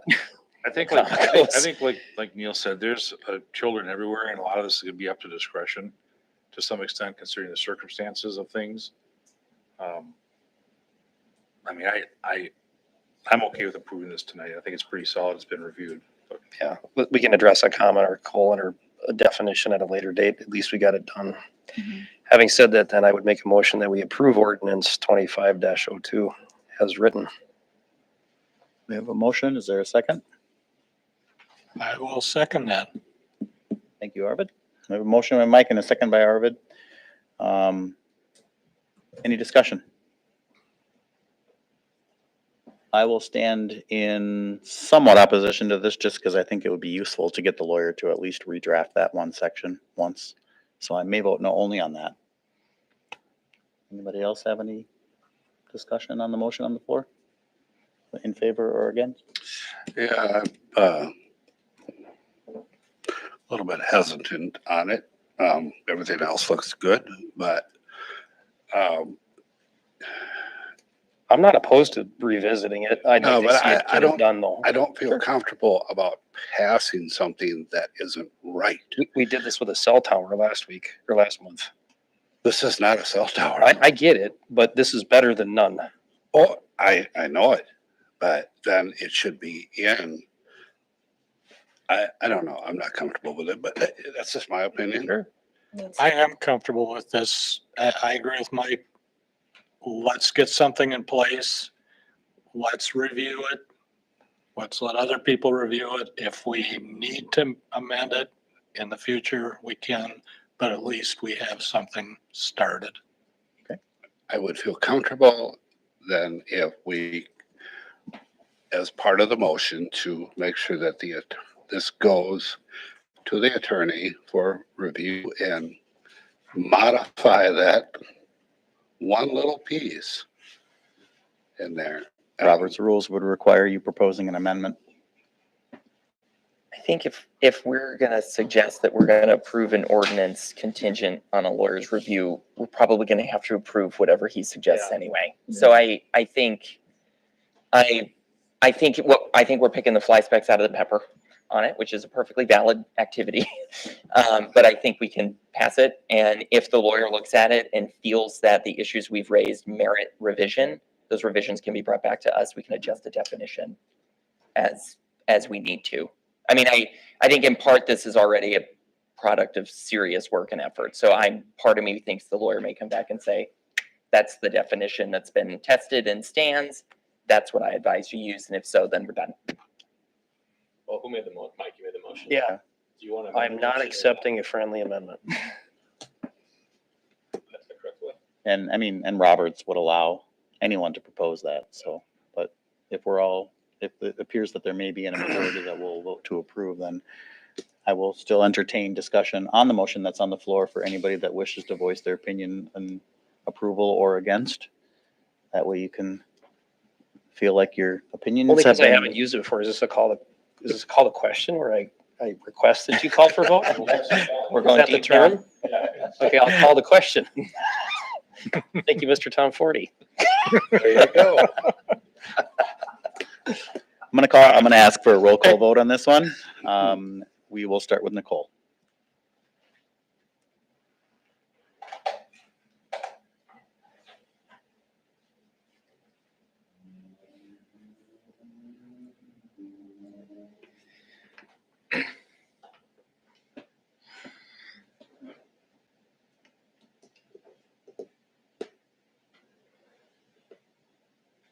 Gonna go with a yay. Arvid? Yes. Ron? Yes. Myself as an aye. Van? Nay. Aye. Motion passes 6-1. Okay, moving on. Other business discussion and possible action regarding 10A, pay application number 1 from Pember Companies. Yeah, Drew's got this one. Yep, thanks, Devin. Good evening, Village Board. Happy to be here. Today I'm talking about Pay App 1. I'm also going to give just a brief update, maybe some discussion on some stairway grading, and then talk about the schedule. So I reviewed Pay App 1. I have it attached to the agenda here. I approve this amount of $79,638.98 to be paid to Pember. I believe it's a fair interim quantity. I've reviewed it. My project manager, Shelley's reviewed it as well. So that's my topic about the attachment. Currently, there isn't much work that is being done by our contractor on site. Our stage or current task is to work on the shop drawing review. That's for our stairs. One of the items that has come from it is this piece of grading that you all were able to review. But the status on this shop Bring it drawing back. review, Now we can share. you can kind of think of it as the final design or the on-site design, something that's more precise. And we're working through that. I wish it was further along, but on our first progress meeting, Pember and Superior Iron basically stated that it was going to be a timing process or a long process. So we're not going to do any more work really on site until the shop drawing review is done. And when we get the stairs delivered, which I'm hoping is this fall, the contractor still needs to use certain areas of the site for staging. So after the steps are delivered, there'll be still some infrastructure that needs to be built. I think that makes a lot of sense. So that way the contractor isn't setting a crane on our new sidewalk and retaining walls and whatnot. Through these conversations and information I'm giving you, I would guess that the contractor would ask for a time extension, as the substantial complete day is September 20th. The stairs don't have to be delivered by that day. They have to be delivered and installed by December 1st. That's why I made the comment. I would think that in the future, there's going to be a conversation about the schedule possible. The last schedule as provided by Pember showed them meeting the contracted days and whatnot. One important note about this grading I'm passing around in my spec, I've written in there that the contractor has to provide us with color options. contractor's providing this color that was in front of you. I'll call it dark gray. That's what they're stating. Basically, Todd has directed me to ask for more options, and that's the stage I'm in right now, where the process is. I'm calling the suppliers. We already know what they're going to say. They have other color options. Their color option basically is to paint the top surface that is powder coated or coated in whatever custom color we want. We'll see where that goes. If there was discussion or some information from the board about this is a sufficient color, that's something I would want to know. But we don't need to discuss that. So I guess just to close here with, my schedule update is, I'm hoping in October or November, the stairs are to be delivered and installed on the site. I'll keep the board and Devin and Todd updated with, information as it's warranted. This fall, the stairs will have to be closed for 2 weeks. The timeline hasn't been established yet, but we're on the contractor to provide us with that timeline. Then once we're done with this concrete footing installation, we'll reopen the stairs for pedestrians. We have provisions to communicate that to the public once we know that information. So is this item then just a approval of some amounts of money for the Yep, I'm looking appropriate for- percentage of the job that's currently done? That's 79,000, right, Drew? Yep, I'm looking for that motion. Unless there was some discussion, I'm looking for a motion to approve pay up 1 as presented. I got a couple questions. Or we're not deciding on the stairs? There isn't an action item about that, Nicole. If you can have Okay. discussion about that, let's say you felt strongly that you really like this color, that's something I'd want you to tell me and Devin. Okay.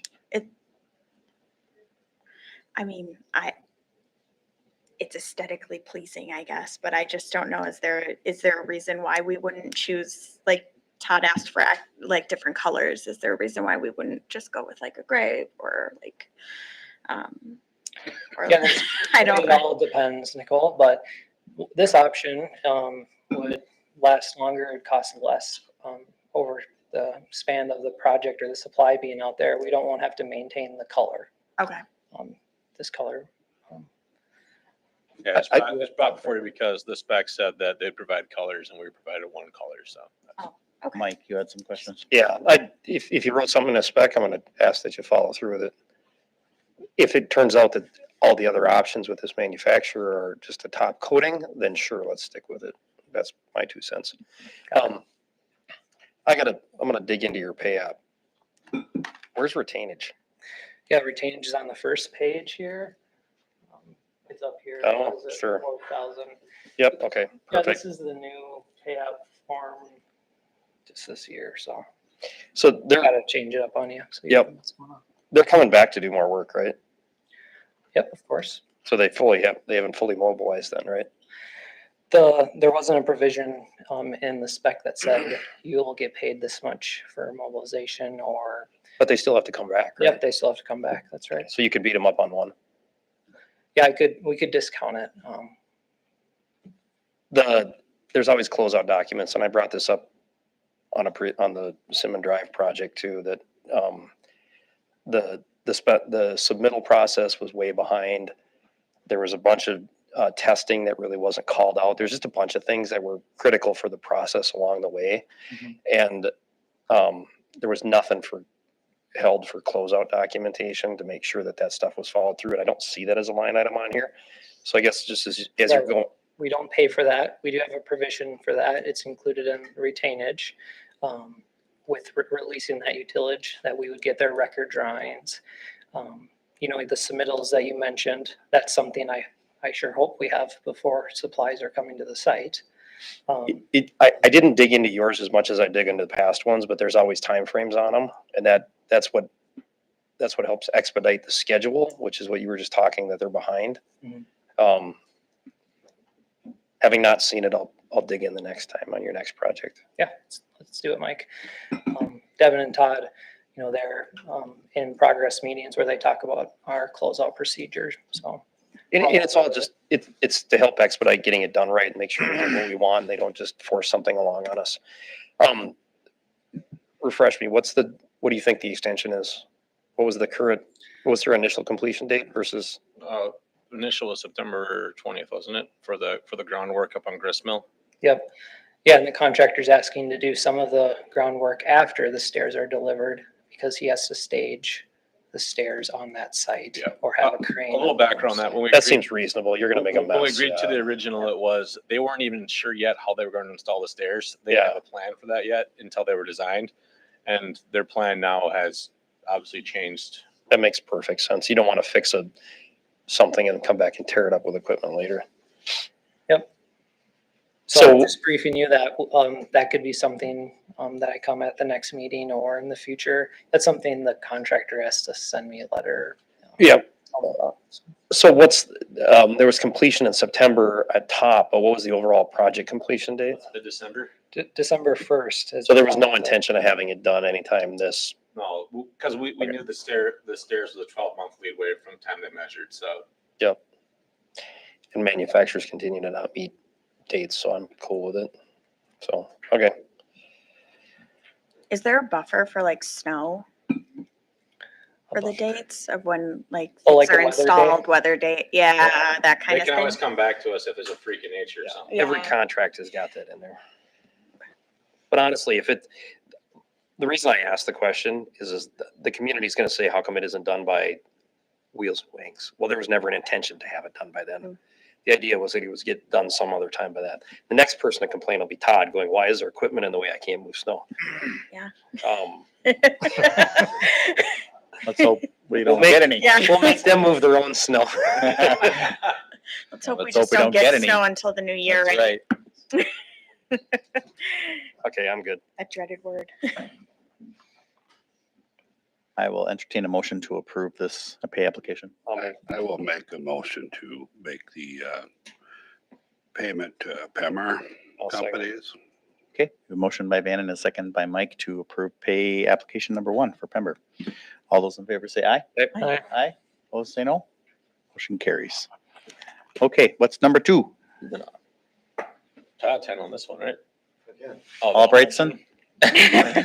Sure. You've been in contact with Albrightson. Oh, yeah, we've been in contact. Stantec as well, as I mentioned earlier in my report, that we're just buttoning in a couple things, just punch list items. So we're still going to retain 5%. Overall, I think final numbers are in. So we're at approximately about 8.1% over the overall budget for this, which is good considering always staying under 10, going over budget. I know it's never a good thing, but you never know what you're going to find underneath some of these old roads. And so we did bring in some extra gravel, got things right, got close to 200 extra ton of asphalt, widened our streets. And things are good. Just a few things to button up. We'll still be retaining about 5% overall, somewhere close to $15,000. So I think this one landed where it needed to, given that we had to approve some additional fill to make things sit the way that they needed to. So Yeah, the overage basically is because the road would not have been warranted if it wasn't for something. Right. Yep. 10% seems like it's the industry standard. So if you're staying under it, you're doing good. I will entertain a motion to approve pay application number 2. I will make a motion to approve payoff number 2 to Albrightson. I think Mike beat you. You want to second it? Sure. Motion by Mike and then a second by Arvid. All those in favor say aye. Aye. Aye. Opposed, say no. Motion carries. thank you. I called you Yeah, up here for a reason. All right, we're on to 10C, tree bench and table memorials.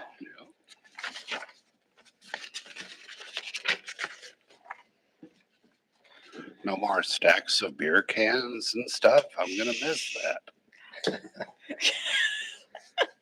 That's true. That is what we're trying to move away from. But there has been a lot of public outcry in a way of memorializing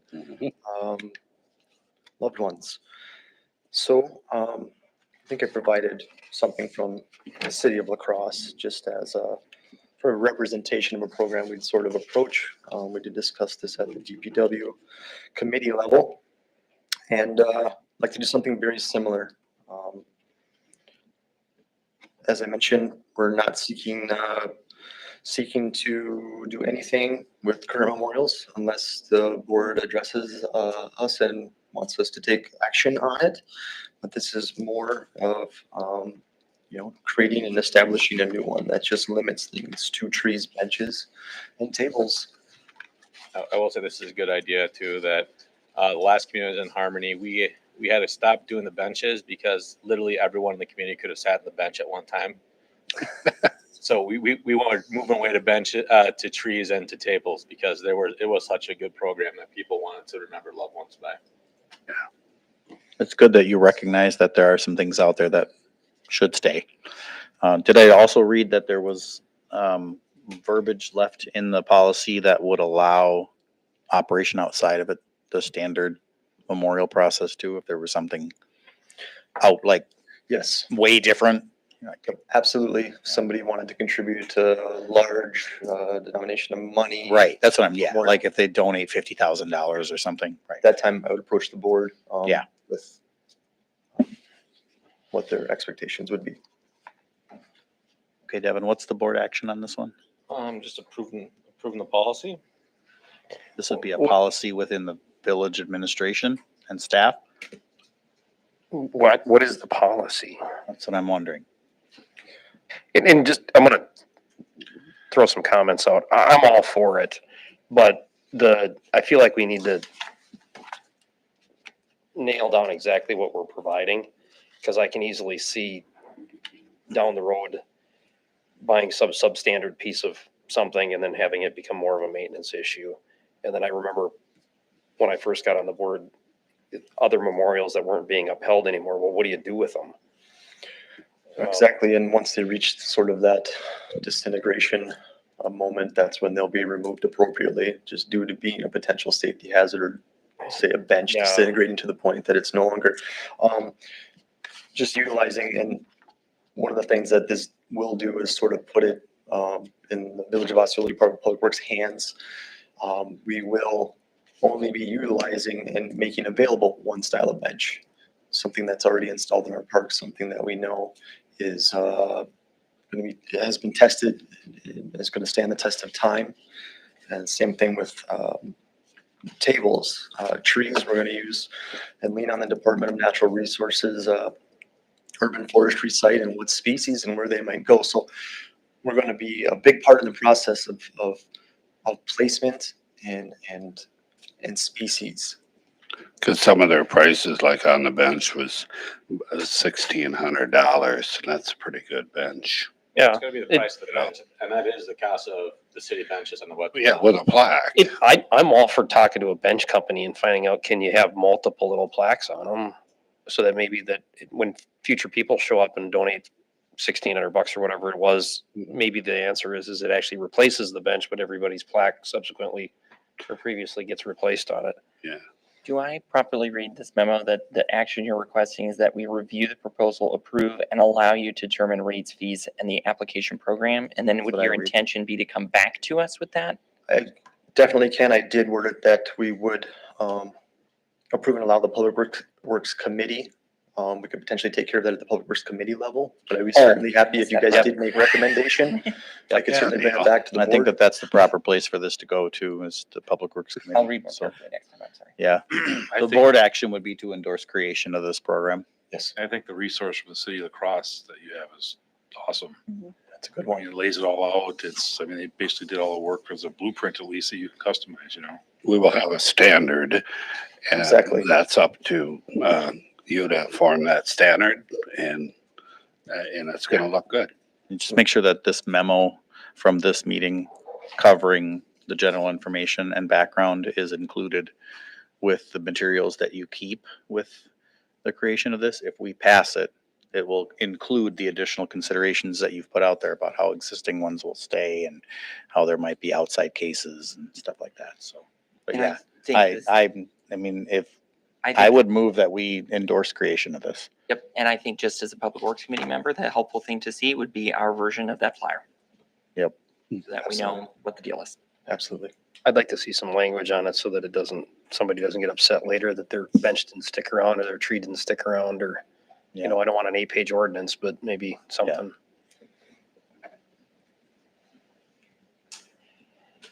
Brad, do you need a second? I do. I will second. Thank you, Arvid. A motion by myself and a second by Arvid to endorse creation of this memorial program. All those in favor say aye. Aye. Aye. Opposed say no. Motion carries. Thank you, Todd. Thank you. Okay, we are at 10D, reallocate 2025 CIP funding. And so in May, I came to the board seeking to release CIP funding for professional services for Gateway Park development construction. To continue to delve into the path of the development and construction and the professional service for this park. You can see that the funds are limited. I'm not going to use Public Works. I'm going to bite off more than I can chew, just biting off more, and by that, trying to make the dollars go farther. I'd like to utilize this funding to engage the community ourselves. Have a cookout. We'll meet with the community, talk to them, try to understand what they are looking for out there, try to get a good idea of what age ranges are out there, lean on the park comp plan, and then I'd like to work with Your vendor. a vendor, MWP Recreation, who has playtime, carry playtime playground equipment. It's covered under a legal umbrella. It meets all of Wisconsin state rates. So as far as shopping, right, it takes the idea of, thousands of different pieces of playground equipment. Nobody makes the same thing. Thankfully, they're at a state bid price. So we look forward to meeting with them. There's an excellent grant right now. Up until the first week of October, it's available. Grant/sale. I mean, essentially, if I do move forward with applying for this, we'll go ahead and look at getting 50% off of playground equipment. So we'd be able to take an $80,000 set and procure that for $40,000, have that delivered for 2025 utilizing these funds, and then look forward to additional funding in 2026 of $186,000 to carry out, get it installed, and continue onward with the park. So this request is essentially your ask to reallocate these funds because you think you can get better bang for your buck by handling it on your own? Yeah, given the amount of funding for this park for now, and again, this isn't finishing out a park by any standards. We have a large 3-acre parcel here to deal with, but laying the groundwork for the potential for a dog run, perhaps fitness walking, track, and an excellent playground set. I'm never one to say no to let you take on more work. Just saying that right now. So. And I think in the Public Works Committee, we felt that there was enough of a concept of what we wanted to do with that space that hiring additional outside planning just seemed a bit over the top. Right. Where I agree that we have a comprehensive park plan that already identified some particular features in that space.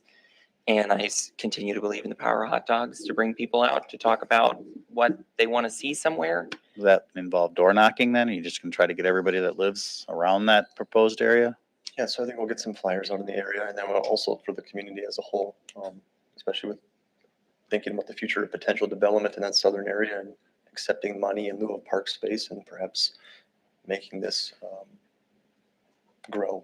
One of the things you're going to get when you solicit opinions is a lot of opinions.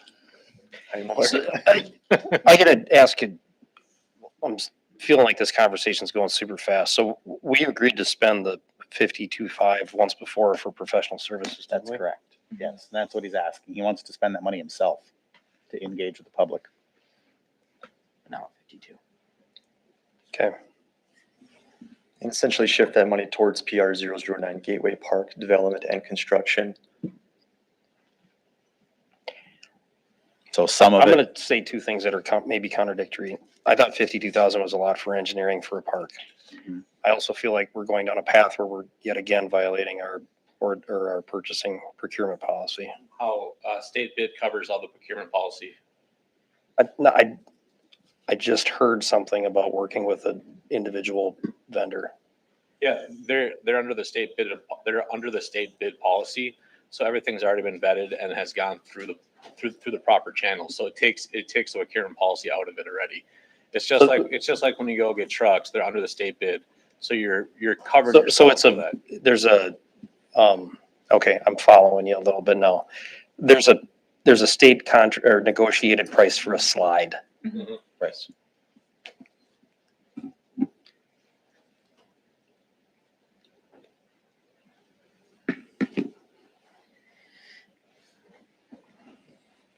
Anybody have any additional questions for Todd? Otherwise, we'll look for a motion to approve his reallocation. I'll make a motion to approve his reallocation. I'll second. Thank you, Nicole. Thank you, Neil.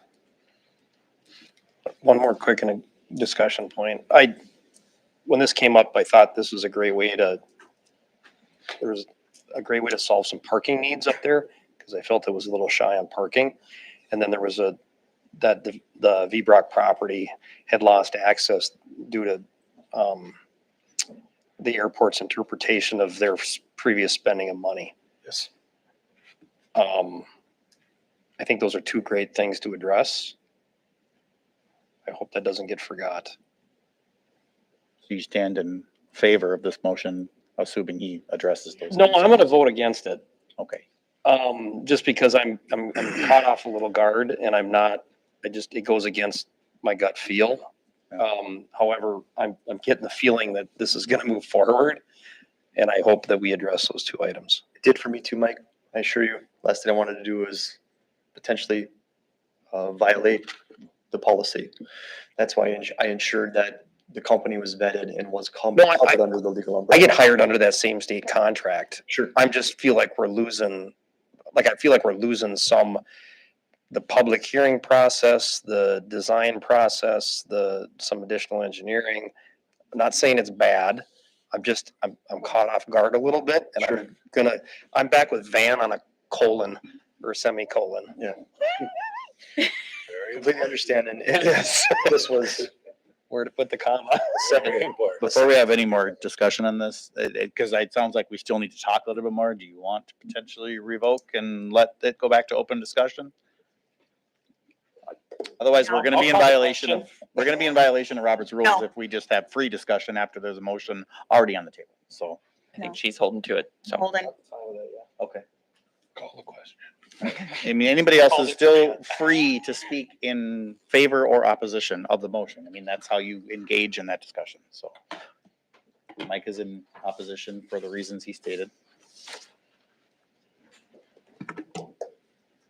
Nobody else? No discussion? We'll move to a vote. All those in favor say aye. Aye. Opposed say no. No. Motion carries 6-1. Okay, moving to 10E, motion to reconsider action. So just a little bit of a primer on this before we get into it. So this is going to be an education on Robert's Rules of Order, I guess, but we did talk with the village attorney on this to clarify how this process works. When you want to reconsider an item, it needs to be done at the next meeting or within the same meeting before it's over. In order to reconsider something that has been addressed by a governmental body, the motion for reconsideration must be made by a member of the prevailing side. In this case, because this motion was for a conditional use permit that failed on a 3-3 tie vote, the prevailing side is actually the nay votes. It's not the aye votes. So we would need a member from the nay votes to propose reconsideration. The motion for reconsideration is a very short topic. You don't really discuss anything related to the original discussion topic. You're just discussing what has transpired that has caused you to move for reconsideration. And then that's it. You're in favor or you're against reconsideration, and then you move to a vote on whether or not it gets reconsidered. If that passes, majority vote, then the topic becomes reopened as if it were an agenda item, just like it was before. And then there's another vote that would then happen as now the topic is being reconsidered. Okay. So, Board Member Van, I believe you were the one that wanted to propose that motion. to reconsider. Yes, I would like to have a motion to reconsider action on the conditional use permit. Okay, I will second that motion. Is there any discussion in favor or against the motion to reconsider? Did you want to share the reason why? There's usually compelling reason why. I had some clarity and information that I was not fully understanding, so I consulted with Devin as to the information that I did not understand fully. I do now. I've read more, and so that's why I'm making the motion. And new information coming to light would be one of the compelling reasons for reconsideration. So thank you for sharing that. Anybody else for or against reconsideration want to share? No? Yeah. Well, I might vote for reconsideration just to hear the new information. Okay. Thank you. Anybody else? I'm in favor of reconsideration as I was unable to be here last meeting.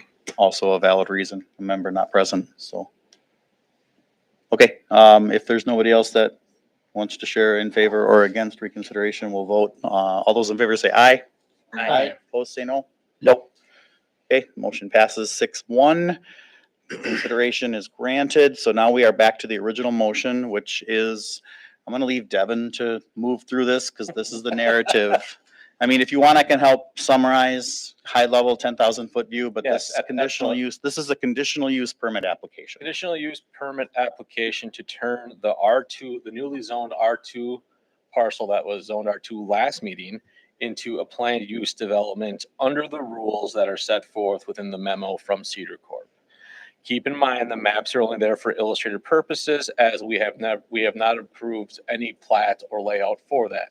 Within that plat, within these rules, I feel that all the reasons to approve the PUD have been met.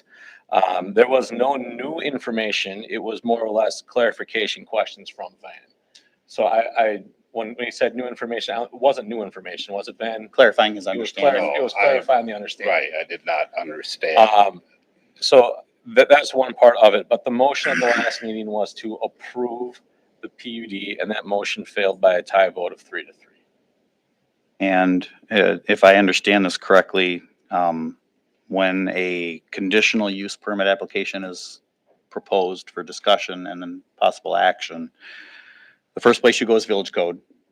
Make sure that the conditional use permit and the associated village code related to that permit are all being followed, or that it's in alignment with village code. And there is a portion of our village code that does address planned use developments. Many of those things were discussed during our meeting.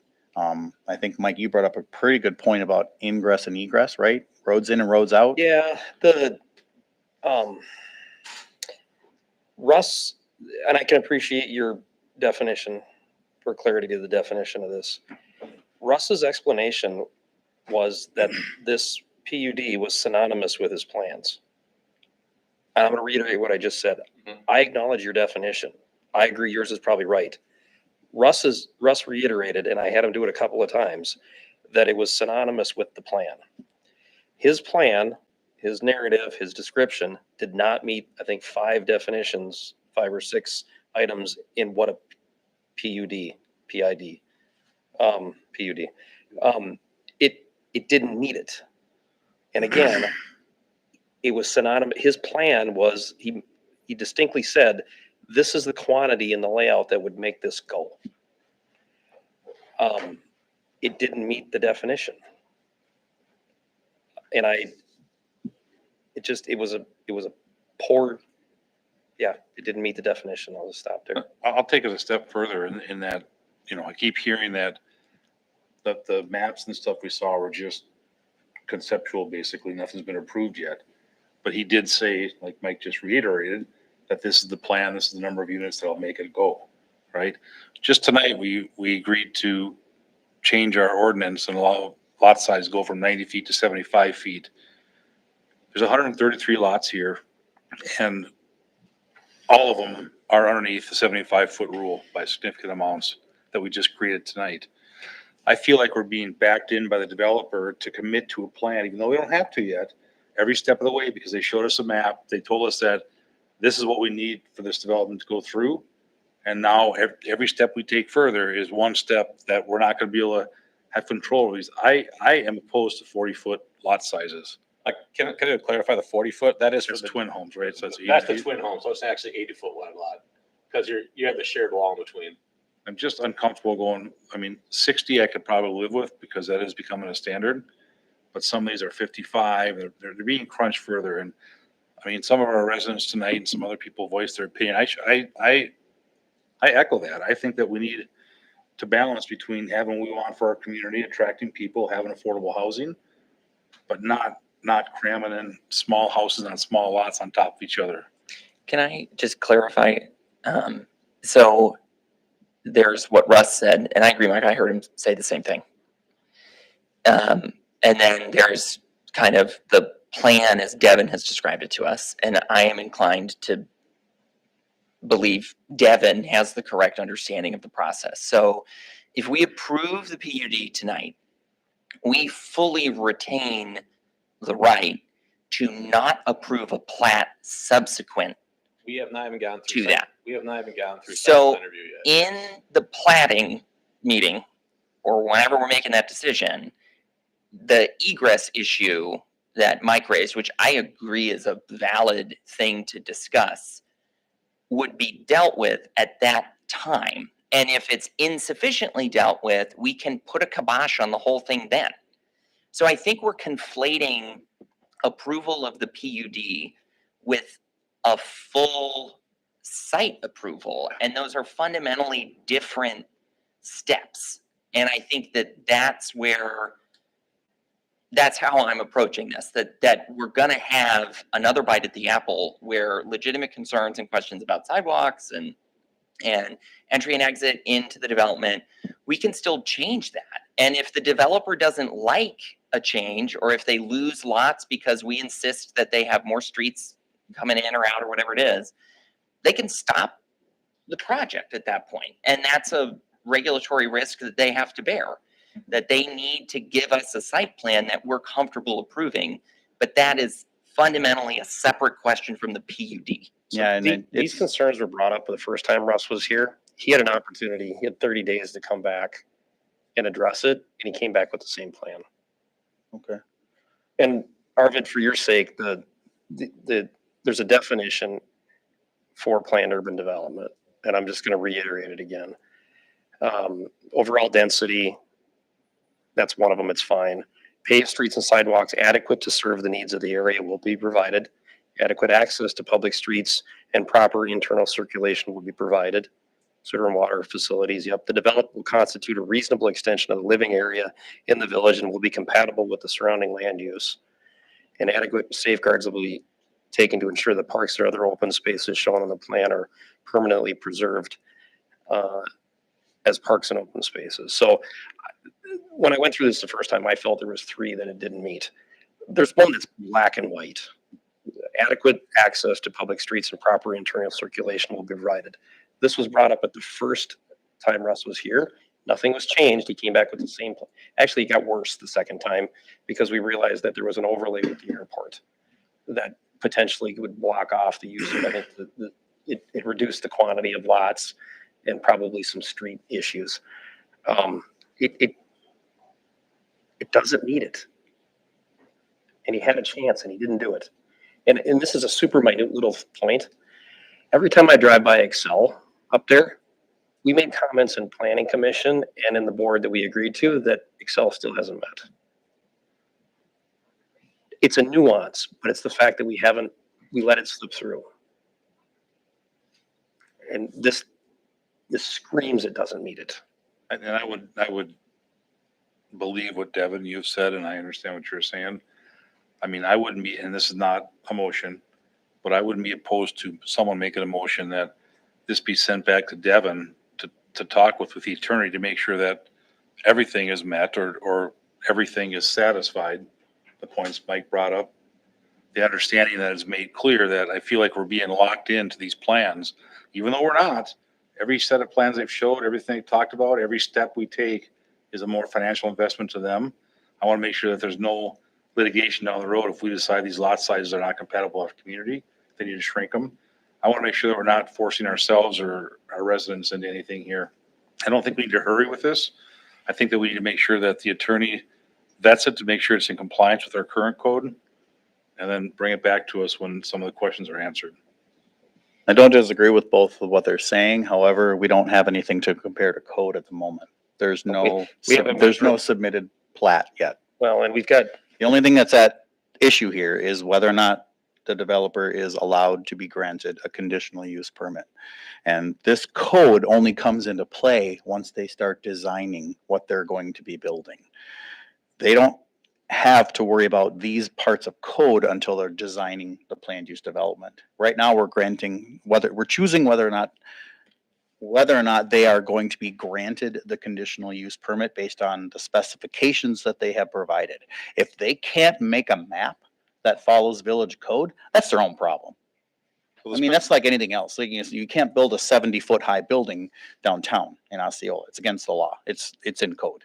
So we can grant someone a building permit and they can start making a building, but if they violate the law, then they get issued a stop order. Well, right now, the specifications are what they have listed in this document. That's correct. Yeah, With the lot specifications sizes are in the CUP application. Yep. The lot sizes and everything else. And just to clarify that this is allowing a deviation from what we have zoned it, which is R2. Yep.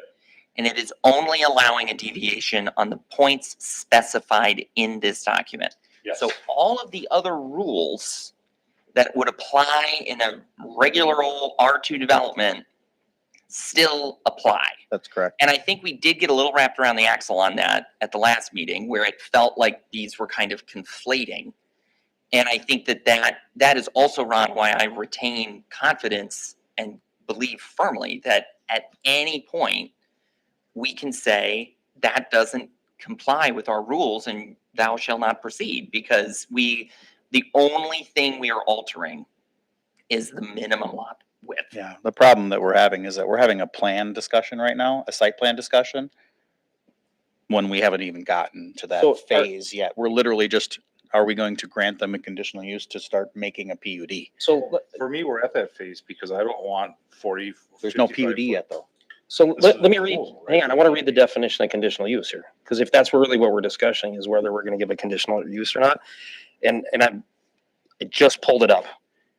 So as an application referred to the plan commission, the building inspector shall refer the application for conditional use permit to the plan commission at least 10 days before the next regular scheduled meeting. The plan commission shall submit within 40 days a report and recommendation to the village board recommending the approval where its findings indicate that the conditional use, one, will in no way endanger public health, safety, morals, comfort, or general welfare, will not be injurious to the employment, it doesn't really apply, will not impede the orderly development or improvement of another property for use permitted in the district, and conforms to the approval regulations of the district in which it's located. And then B, adequate utilities, access roads, drainage, and other necessary site improvements have been or are being provided. Adequate measures have been or will be taken to provide ingress and egress so designed to minimize traffic congestion and traffic hazards in the public streets. I'm fine moving away from the definition of a PUD. If we want to talk about the definition of a conditional use permit, B and C don't.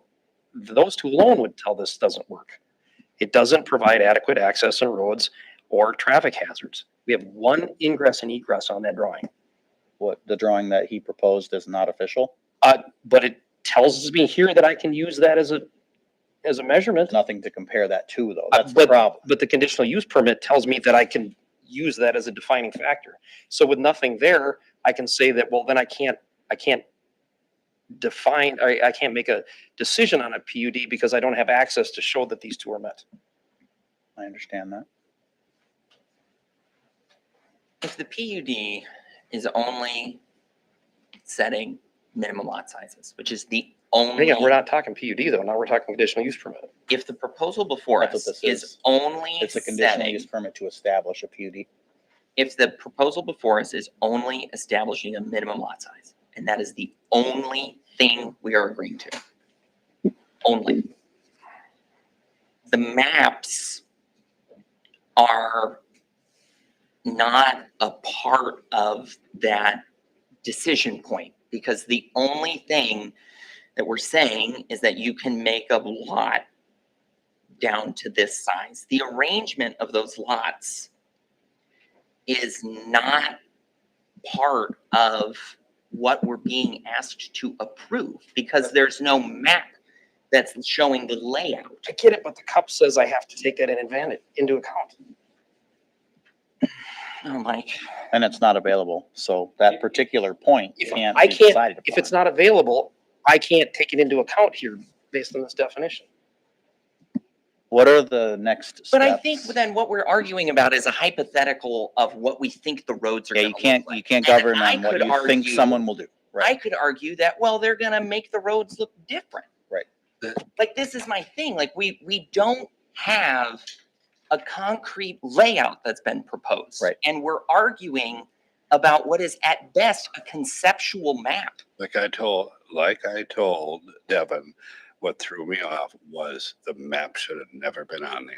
So how would they meet adequate measures have been or will be taken to provide? Not for Well, us to 'cause tell, they- it's not for us to tell them. That's for And- them to figure and out. also, the ordinance But itself that's- says will be. It doesn't say that they have, it says it will be. Yep. So there's still an opportunity, even within that language, to come back with a plan later. And I'm taking the map more as a guideline. This is what it could possibly, what sizes look like with the parameters that they're proposing. It's not this is exactly what it's going to look like. But it may not look that way, but it's saying that they want these minimum lot sizes. That's what we're approving, is these small lot sizes, basically. Yes, but I'm referencing the lot size, not the, where you're entering the area and all that stuff. That could be changed, and they will have to change that. Oh, yeah. And I think, Ron, like, your point about the minimum lot size is a substantive disagreement that you have. And that's the thing, totally. And I think that in this case, I think that we are following an appropriate process, and we retain the right to make sure that all of the things we need to pay attention to are followed as the development proceeds. Yeah, it's I important to think make everybody on at the table here is clearly aware that there are issues, and we're not going to let it slide through. I mean, we're all concerned about adequate ingress and egress. We're all concerned about. Yeah, and those problems haven't presented themselves yet because they haven't They don't have the proposed a drawing yet. preliminary plat yet. So But we're all going to be vigilant for that. So the standards with a conditional use permit, and we went through this in 2022 and 2023 with the development at the old hospital site with the Bluffs project. When you choose whether or not to approve or deny a conditional use permit, that choice must be made on legal basis. You can't make it based on the fact that you don't like something. You can't make it based on the fact that you think something isn't going to work. You can't make that decision based on the fact that you assume that they're going to break the law. Like, those are things that haven't happened. They are not before you in the decision-making process. The decision that you need to make is whether or not they have a compelling legal reason not to approve. And if you can't find a compelling legal reason not to approve, not only are you allowed to approve it, you're compelled to approve it. Otherwise, they'll go to the Board of Appeals or municipal court in Polk County, and they will sue the village in order to get it overturned. They'll just do the same thing that happened with the previous lawsuit, which is a writ of certiorari action, and then they will have the judge review whether or not they had a legal basis on which to get granted a PUD and begin constructing according to the specifications that they provided. And if they can't make a map that works so that'll pass plan commission, they just own a chunk of land. Congratulations. You might want to sell it now because you can't build what you thought you were going to build. That can be true too, but like, I don't have it up, Mike had it in front of him. This is the first lot like this, development like this, that we would be approving with such small lot widths. And currently, this is not jive or it's not consistent with anything else that we have in the village. I'm gonna, to your point, Brad, that you just made, I'm gonna continue to deny it because Russ said this was the only plan that would work for that his customer's budget. Okay, I'm making my determination to not approve it based on his comment. And that may or may not be brought in by the judge as a comment that could be considered, because there were board level comments and plan commission level comments that were brought in discovery into that other action as well. So it's a valid comment. But Ron, you made the comment about we don't have anything like this, but don't we have twin homes that are 40? I don't think a lot of these lot sizes, we don't have, If it's 80, here. didn't we just talk about that? These are smaller. 60-foot, 55-foot No, but lots. the twin home ones though, Twin homes. is that the Yeah. same? Yeah, that's 80 feet. Yeah, I could live with that for a, So you're more specific on like the villas or single homes? Is that what Those you're talking about? ones are the full-size lot cut in half. So I think it's 45. There's one corner lot too that I don't know the wording, but I remember Kim O'Connell was really concerned because it really varied from any other ordinance we have. It was a setback on a corner lot. Yeah, so there's another one there that it was, Well, and PUDs by definition don't follow any prescribed rules, or they're not similar to anything else that's ever been done. They're considered to be innovative concept designs. two So- setbacks of the corner lot in the R2 district, this 30 feet.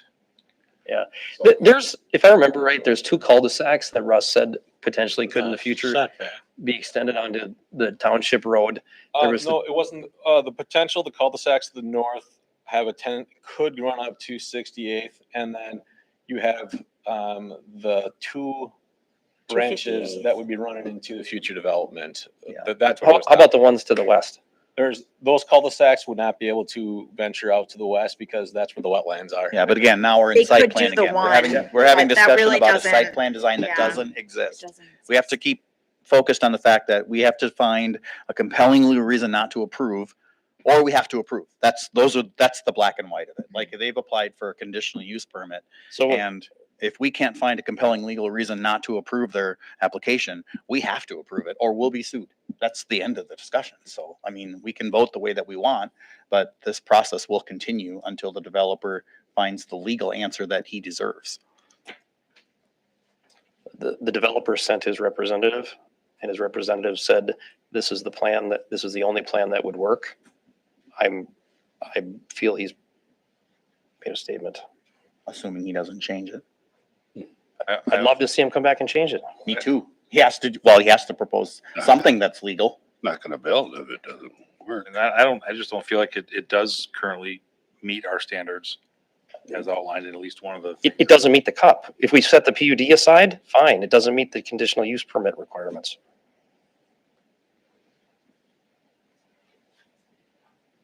It feels to me like we're circling the drain. Yep, So agreed. I'm gonna make a motion to approve the CUP as presented. Is that sufficient?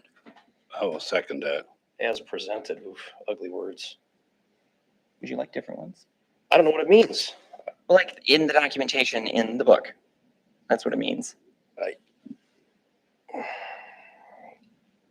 Do you want to revise motion to approve? No. We have a motion by Neil and a second by Van to approve the conditional use permit as presented. I'm going to do a roll call vote again, since there was a roll call on the first one. Nicole? Aye. Arvid? Aye. Ron? Nay. Myself is an aye. Van? Aye. Mike? Nay. Neil? Aye. Motion passes 5-2. Okay, moving on. 10F,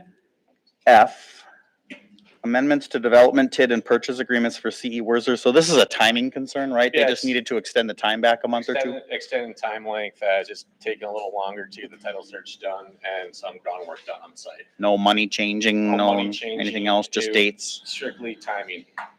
Okay, so the board action on this is to approve the TID and purchase agreement amendments, and they are dates only? Is that right? Yep. I'll make that motion that we approve those amendments. I'll second. Ron, motion by myself and a second by Ron to approve those amendments. All those in favor say aye. Aye. Aye. Opposed, say no. Motion carries. All right, 10G is ordinance 2503 to amend the wireless communication service facilities. Yes, so at the last planning commission, we talked about our telecommunications ordinance that was last updated in 2000. So the ordinance now is 25 years old. A lot of things have happened since then. Originally, towers had 100% fall zone, which meant that the tower would fall basically how it was built. It would fall straight over. Since then, towers now have been designed with crumple zones, and they have safety zones now too of what's engineered fall zones for these towers. Also, towers are now a lot smaller than they were in the past, and they can be put into residential areas if we deem it to be public service for our community. This tower, many towers now are bought by private companies, and they allow multiple vendors to go on their towers, which would more strengthen downtown telecommunication in our community too, if we allow it to be in the residential area only on village land. So those are generally the two rules we're looking to change in the ordinances. I guess that I'll take any questions or comments that you have with that. Is this something that a future downtown storm siren could go on? Yes. Good question. I didn't get that for years. Mm-hmm. Yeah, because we Ryan, Ron, because you got it. the ability to put our own equipment on the tower, right? Yeah, free of rent. We have to install it, but free of rent. Yeah. Someone's got to climb that thing. Mike, this is the one that we had like extensive communication on, like the 200-foot thing, right? At Plan Yes, Commission? yes, this is what Kim had. Like all that stuff about. And that recommendation from Kim has now been corrected in this one too. So the red line that I see here on screen, it's I kept it black and I crossed it off. So if you look on the ordinance. so the under- black cross out is what Planning Or- Commission recommended. To get rid of, Not yes. to exceed 3.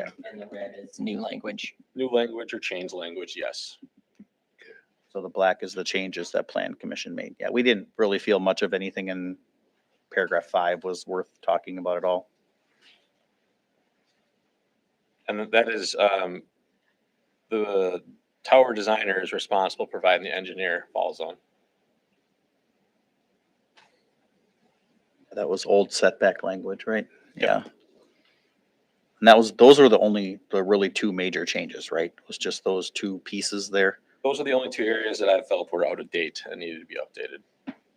So these are the changes that are required in order to proceed with Yes. the motion that was passed last month pending these changes. Ugh. It's been passed unanimously by the looks of it. Mhm. Okay, so what's the board action on this one then? It's an ordinance, right? 2503.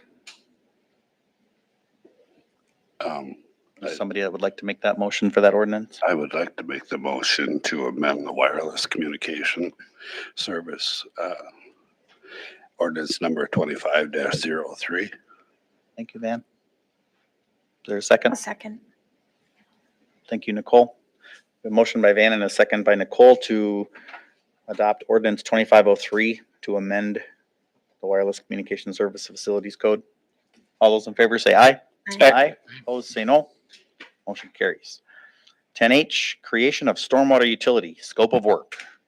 Yes, staff has been talking about the creation of a stormwater utility for about a year now. We have existing stormwater infrastructure that's currently used our general fund to repair. We're only setting aside $7,000 a year currently for repair and maintenance of our stormwater sewer. There's currently 7 basins that are requiring immediate attention, either have to be replaced or repaired.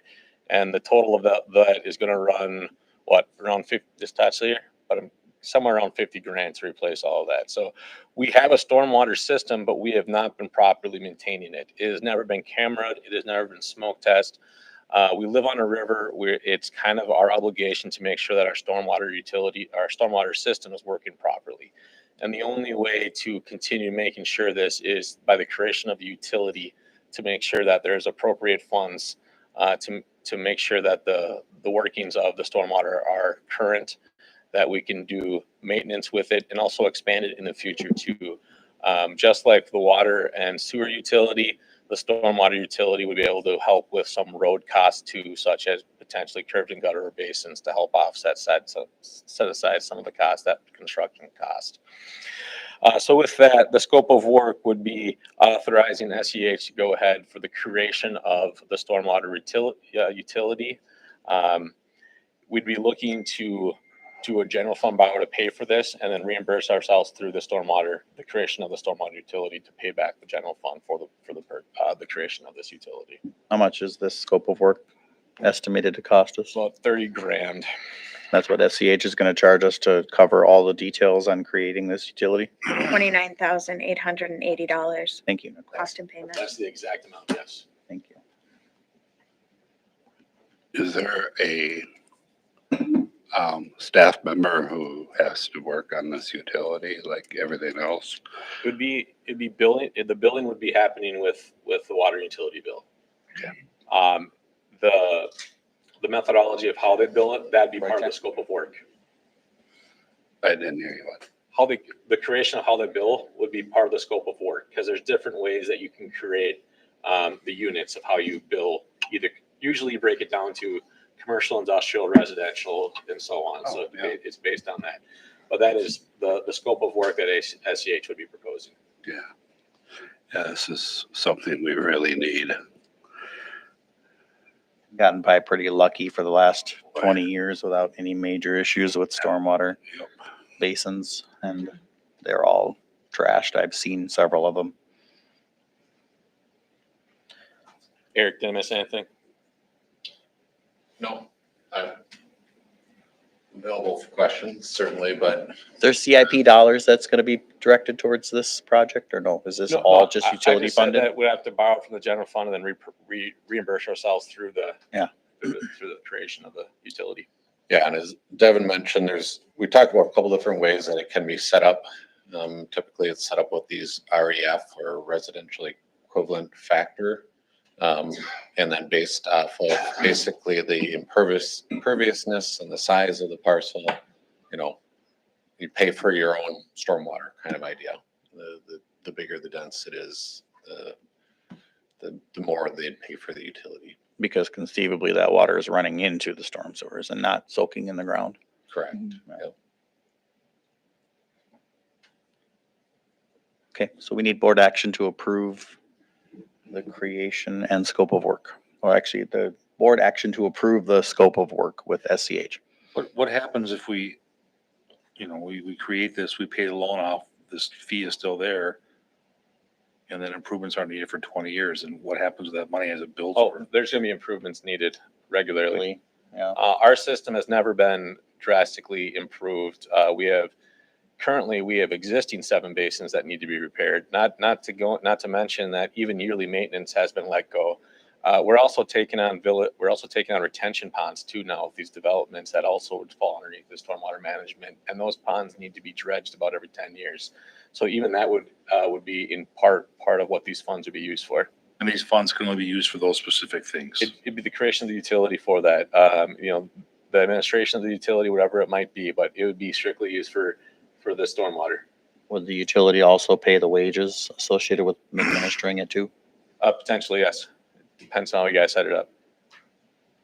It says stormwater utility support will remain available until spring of 2026. What is that looking like? That's just to help as we start to implement it into the village's system, and these REF, these residential equivalent factors, are they being applied correct to the correct parcels?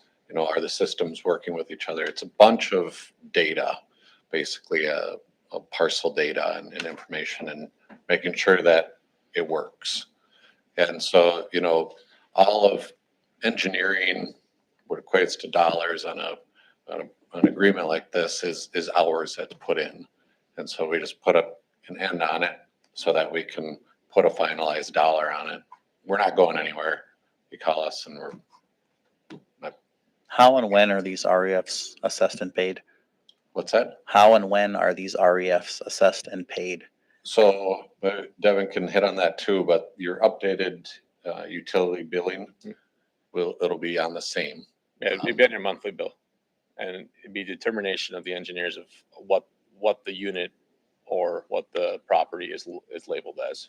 Got it. So is this, stormwater lines and utility, is this will this be mapped then? So it's everything that's in place now. So even like when you redo a street reconstruction project and the storm sewer is dilapidated, that this could cover costs on that, but there's certain ones, that Devin mentioned already, certain inlets that are failing. It's the existing system. It is mapped already. Actually, we did that 2014, 15 kind of time frame. Actually, SCH did that for the village a while back, and so the storm sewer system is mapped, and you make updates on it when it fails or when you're redoing streets, similar to you do water and sewer. You've got a 50-year-old pipe, if not older. If you televise it and it's bad shape, you replace it. Our system, we've never had the money to televise it, which is the best indicator for proactive care care for it. Yes. So. Right. This isn't something setting up the utility. It's allowing us to go forward with the planning of the utility. The scope of work. Yeah. There would still have to be, public hearings and that, or public comments and that kind of thing too. And it does include the creation of an ordinance for implementation of the utility. Yeah, ordinance development. Yep. Yeah. I'll make a motion to go ahead with scope of work for the stormwater utility, including SCH's agreement. I'll second that. We have a motion by Van and a second by Arvid to approve the scope of work for the stormwater utility creation. All those in favor say aye. Aye. Opposed, say no. Motion carries. We are at 10I, River Street and Third Avenue, scope of work. I'll made up. Go ahead, Eric. So we've been talking about this section of street a few different times at Plan Commission and at the board level. We authorized a traffic study to be performed to look at what the best reconstruction of the street would be. You do have funds available through the LRIP. We're actually clarifying some of the scope of that original application with DOT, and we'll work through that. But this, what's in front of you today, is for design of those two blocks. So it's Third Ave from Cascade to River, and then River from Third to Fourth.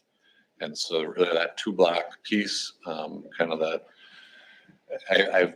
my history obviously with the village is relatively short, but this I think goes back to the Osseo Bluff Apartments and that the anticipation of that project happening. Now this project isn't for them, or parking isn't designed for that development, but it's in conjunction with the reconstruction there.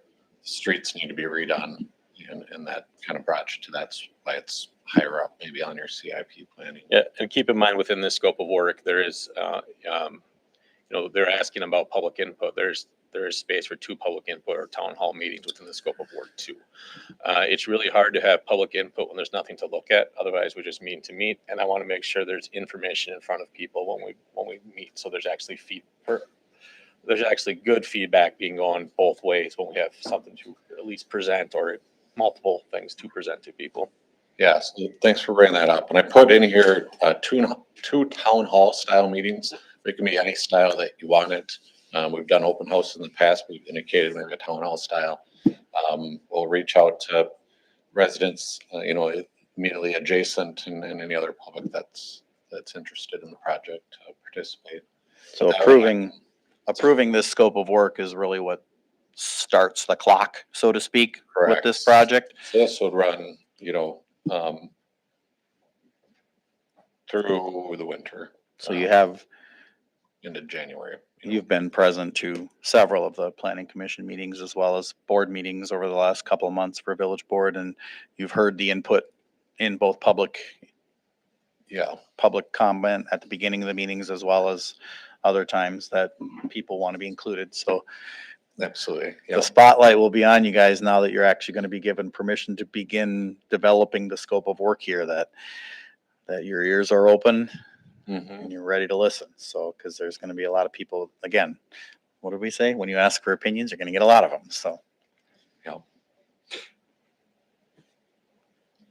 I got a question about it. Task 1 does not include, there's a lot of surveying things in there that you're not including. Is there a reason why? Just because they take more time. So I could walk down each one if you want. But location of existing property owners unless easily observed during site visits. So when somebody does a legal survey, they calculate where the property irons are. They go tie into a unknown monument somewhere, and then they come back and they calculate and they find where it's at. If we can find them while our guys are out there shooting the back of the curb and collecting the location electrical lines, then we'll pick them up. But we're not doing legal surveying to locate the property irons. That makes sense. Location of existing utilities not marked. Obviously, we can't collect the location if it's not marked. Shouldn't be an issue. Rick's got his mapped everything out there, so. Those are things that get buried 100 years ago that nobody knows about anyway. The issue we've had is Well, that's still the original some other line. utilities. Yeah. No, I understood that one. There's a couple down here further that I want to hear what you want to say and then ask another question. Sure. Additional topo survey beyond the site area noted in the scope. We want to, it's a project area, basically. Additional site visits, we're not assuming that we'll need any. But coming back to like collect things that maybe weren't marked. And then legal surveying, which is CSMs, easements, the like. A bit of a lay person here. There's a lot of old buildings and such along there, this area, and perceptions of where stuff might be. I'd love you to include more money to make sure the surveys are right. We understand whose property is whose, so we don't end up building on somebody else's, or we end up in an argument later about who's supposed to build where or who's supposed to patch what. And I get you're going to pick a spot, say somebody surveyed something out on 35 and you'll work your way backwards, but I hope there's enough there that we don't get into an argument later. So it was the only thing in your whole proposal where it had exclusions, I think. Yeah. So it kind of stuck out. Oh, permitting has some too. Yeah, I get it. He's doing design. There's no permitting required in design. But for a contractor and people to understand what's going on at some point, you need to have location and topography, and you've excluded some of those. So. Yeah. And you're the expert here. Yeah. So typically for, I'll call it local street reconstruction projects, you don't do legal surveying unless there's acquisition of property or something like that. For what now? Say that again. For local street projects. You use the word typical.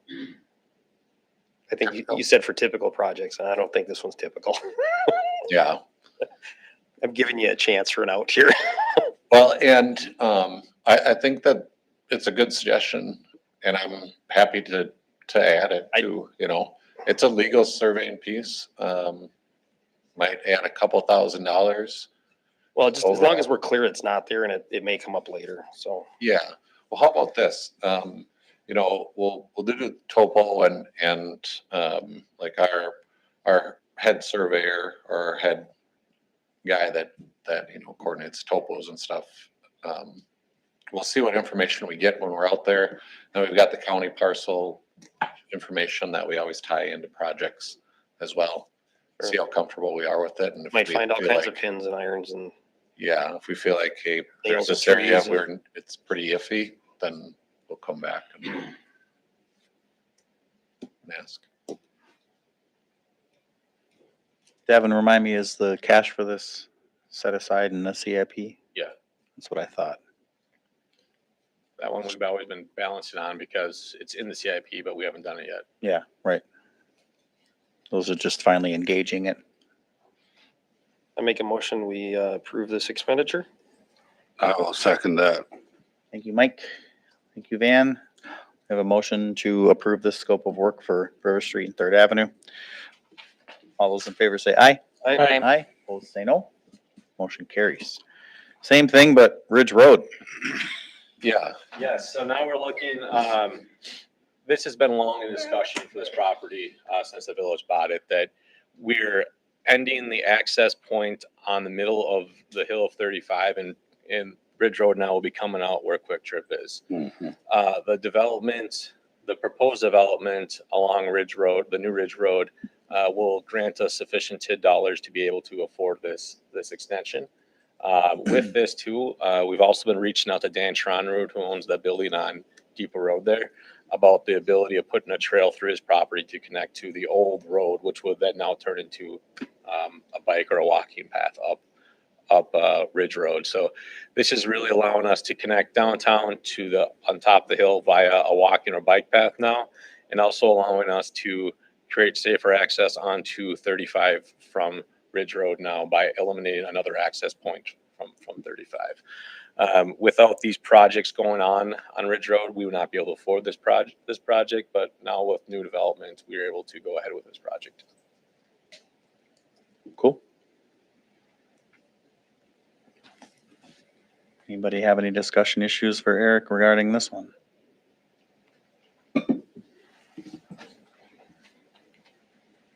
Worried about what you're gonna see in rock? Yeah, I guess I don't know. We're just doing boring this week, so if I can get the results and send it to you too, that might help. For sure. And we will need some borings of our own that's in the street to know, the contractors need to know where they're gonna hit it. This one, they do want, Werzer wants, the availability to connect and have occupancy, come June 1 of 26. So this one will move along quickly. We'll look to, It can be a gravelled road at that point. The top coat doesn't have to be down yet. They just want to make sure that the base is down by June 1 so they can open up their two buildings. 9 months, they can get that done in 9 months? yeah, so we'll design it here, and bid it in January, award in February.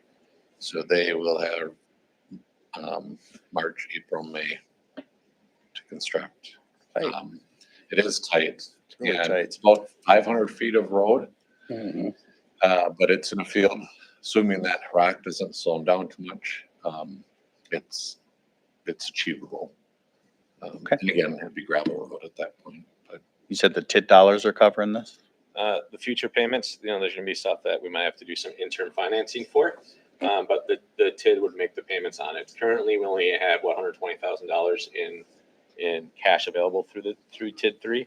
But we would capture that increment for a reason to allow us to do these type of projects. Yep. I am seeing the construction bid market get better for us, worse for me. Probably a good time to send things out to market. We're getting hungry. I will entertain a motion to approve this scope of work. I'll make a motion to approve. Thanks, Nicole. Second. Thanks, Mike. We have a motion and a second to approve the Ridge Road scope of work. All those in favor say aye. Aye. Aye. Opposed, say no. Motion carries. All right, 10K, we have resolution 2504, authorizing application to the Wisconsin Public Service Commission. This is a simple resolution that's allowing us to switch to monthly billing. This is an item that has to be done per the PSC in order to switch to monthly billing. I will move to adopt resolution 2504. Thank you, Ron. Got that, Carrie? All those in favor say aye. Aye. Aye. Opposed, say no. Motion carries. 10L, resolution 2505, support for continued Act 150 library funding. Yes, Anne's still here, so she can answer your questions that you might have as she understands library Thanks for hanging library out. financing much better. In terms of what this means for the village, anytime that community or the county dollars decrease, there's going to be a gap that's created. In order to keep the existing level of funding for the library, especially on these such short such short notice. Like this means we started a budgeting process and there's a $45,000 gap. There is no way that we'd be able to overcome that issue of a $45,000 loss for the library. So the administrators, the village and city administrators in the county thought it'd be a good idea to create a resolution of support for the 95% of funding for this, as libraries are enjoyed by everyone in the county, not just residents of the villages and cities. With that, Ann can answer any questions you have on funding, because that is outside of my realm.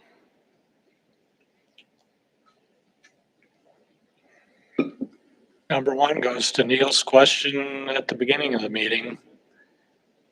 If they change the funding, are they in fact shifting the tax burden from county residents, not in our village, to the village residents alone? Yes. In a way, they would be, yeah, because we'd have to use our own dollars to make up the difference. It doesn't seem appropriate at all. Or cut services and expenses. Yep, that's the other option. I spoke at length with one of the board supervisors because I'm related to him. And it sounds like they're up against a pretty difficult claims year, and they're self-funded for their medical insurance. So they're in a tough spot with their budget right now, and they're looking at every opportunity to try to save money. And this is just one of the ideas that's been floated. So unfortunately, the money that is for the libraries does not come from the county funds. So this money that is collected is only for the libraries. If they reduce it, it will only be saving per capita $9.38 for those residents. It isn't like this is going to save the county money. Right. This is only going to save their residents $9.38. Books cost more than. Yeah, I asked him that question. And, and to go back to my previous one with the 70%, the 30% isn't going anywhere. Right. It's not allocated towards anything else either. So it has to go to the library. So to me, that just doesn't make sense of why they would lower that. And just also to put this in perspective, those county residents that we get that money from are paying $34.23 per capita per year. In the village of Osceola, the Osceola residents, their per capita is $48.55. So it's a $14 difference in what our village residents are paying versus what our county residents that use our library are paying. Is it, I mean, I don't want to get provincial with literacy, but the idea to me of continuing to more heavily subsidize access for other residents, I want kids to get books. And that to me, I think is an important thing for all of us to bear in mind, that that's the ultimate service and purpose of a public library, and that's a really good thing. But it is fundamentally unfair to look for a small group of people to shoulder an increased share of the burden for what is ultimately a public service and a public good. So I'm in support of this. I'm particularly skeptical about it because it doesn't really sound like it impacts the county's bottom line number. Like, if, to your point, it's basically a cost sharing, and it's use based at that. It's not like we're just charging you a flat rate. It's how many books did your town check out? We're going to charge you for that number of books, is what it is. Right. And that's by state statute. So all of this is in chapter 33 of state statute. Yeah. And that's how it's set up. I have no problem endorsing a resolution Me like neither. this. And if the county wants to save money, they should save money in ways that'll save them money, I guess. Yeah. Would be my thought. Like, Right. Yeah, because they're not going to get any of Yeah. those funds. So. I'll make the motion that we endorse resolution 2505. I'll second. Okay, we have a motion by Ron and a second by Arvid to adopt resolution 2505, support for continued Act 150 library funding. All those in favor say aye. Aye. Opposed say no. Motion carries. Thank you very much for staying with Ann. us, Ann. Appreciate that. 10M, 25 plus IT services with Win Technology. Yeah, so the last 2 months, I've gone forward collecting requests for qualifications from a variety of technology services. I emailed multiple technology companies. I also put it on, or Carrie put it on for me, the League of Municipalities request for services. I received approximately 8 or 7 RFQs. 5 of which were outside the state and could not provide me with 24-hour attendance. So I immediately withdrew those ones based on they could not meet the needs of the village that we have someone on site. With that, there were 2 that filled it out, Wind Technologies out of Eau Claire, and then the Bitworks, our current technology service provider. Admin Finance recommended Wind Technology be awarded the new IT service contract for the village. Yeah, and it was not just on price, it was also on service. It was the cheapest one locally and also service-wise too. Do they have like a tech in the area that can physically? St. Paul and Eau Claire, yes. Yeah. I just look at their 3 references, Burlington, Port Washington, and Mequon. Yeah, so they recently acquired a technology company in that area that specializes basically in municipal cities or municipal services. And those are the 3 services or 3 that they longstanding with the former company they bought out. So they do have techs that actually have substantial experience in municipalities, which was another side factor in that too.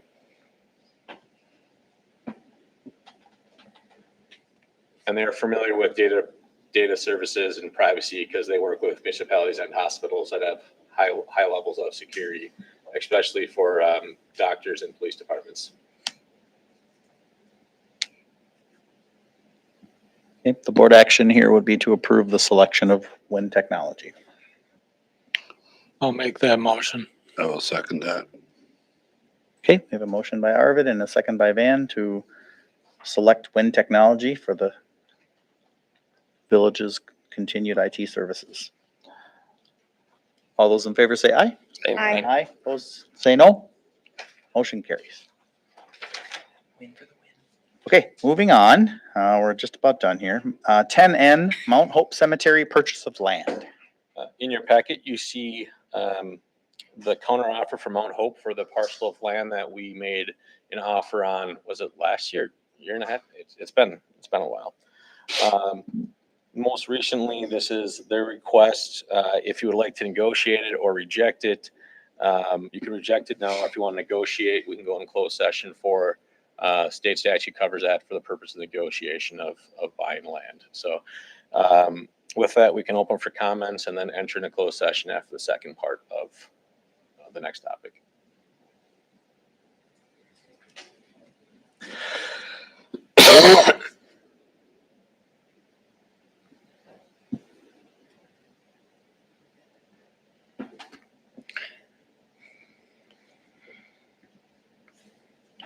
Can you refresh my memory on how we got to this point, please?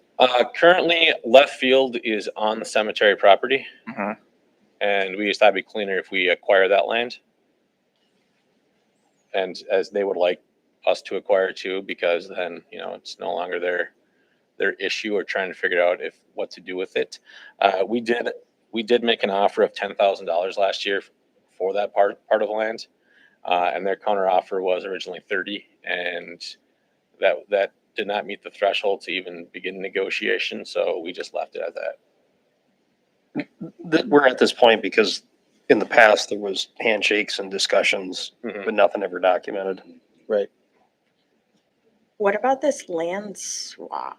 What is? We're not entertaining a land We're not swap. in, okay. The original land swap option that was proposed was to take land up at the top where all of what's the name of that road? Trailer Park Drive. It's the old pads at the top of the hill above the fair building. And they were proposing a land swap to take some of that land adjacent their cemetery in exchange for the land that's down on the field. But then the village would lose the ability to be able to sponsor and use that land during fair time. So, Okay. I'm all for buying it. I don't know that 10 was right, and I don't feel that 22 is a reasonable response.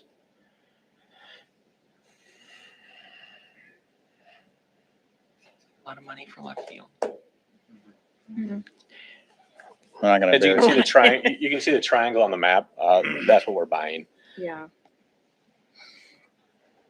I mean, we can definitely go into closed session to discuss some of the considerations with regard to a potential counteroffer if you'd like, or we can do it in open, either one.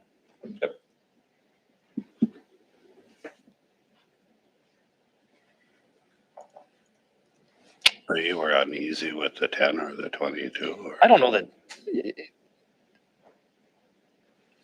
it's maybe worth more than 10, but for them to say they want full value for 6 to 8 lots, 10 grave spaces at full value doesn't seem like they discounted it slightly.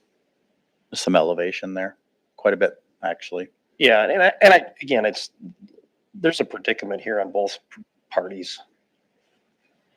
I think it might make sense to talk about it in closed session because it sounds like there might be substantive things to discuss. And that would be an appropriate forum to do that in. That's my reaction, I guess, based off of Mike's comment. Yeah. I appreciate that the letter was public though. Thank you.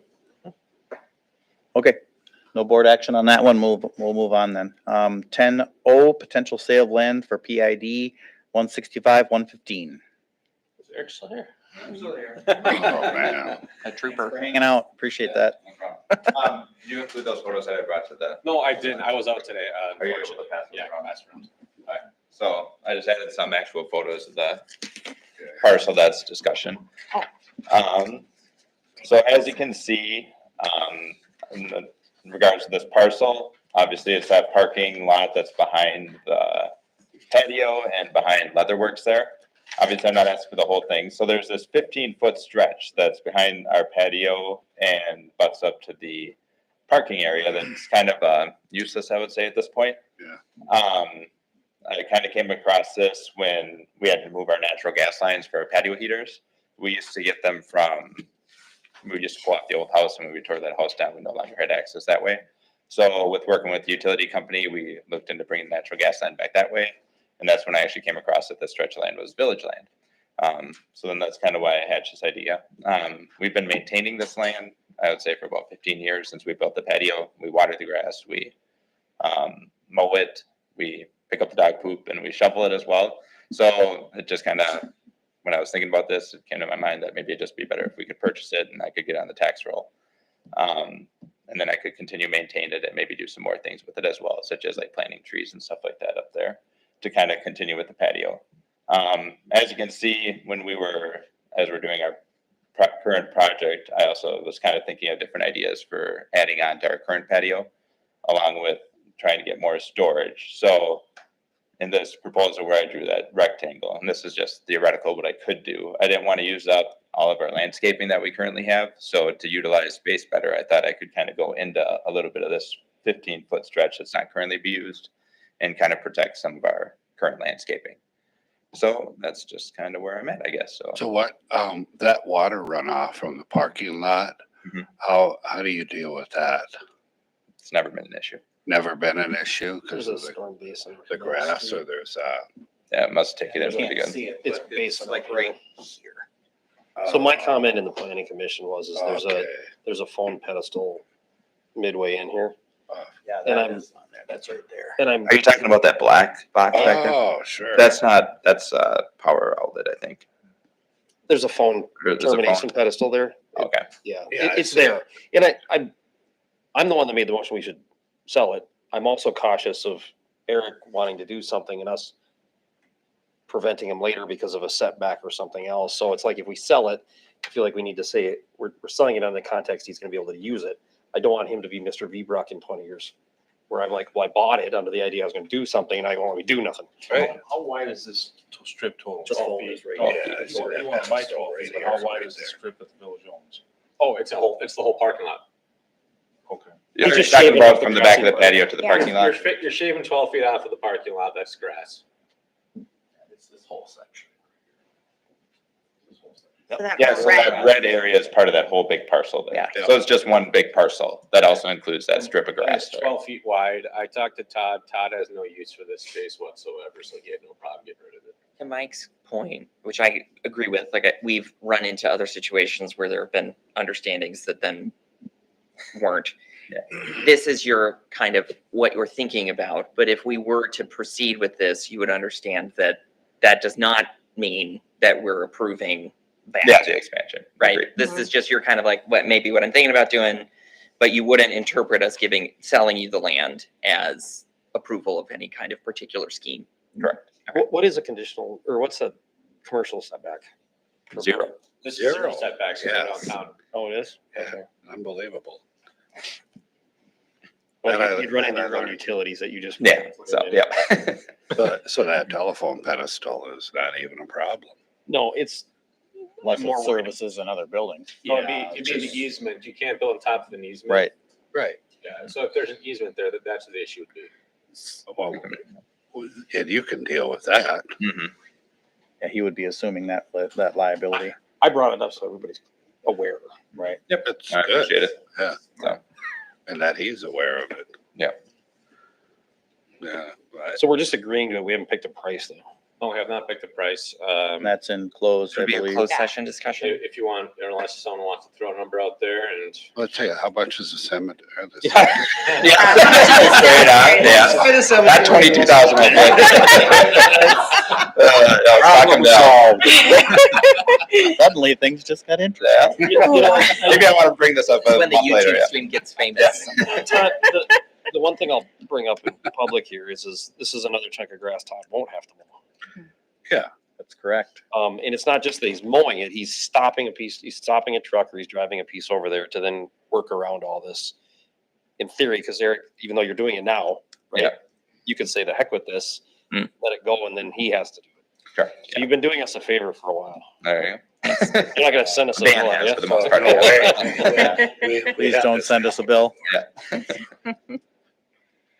I would feel more comfortable negotiating the price on this in closed session.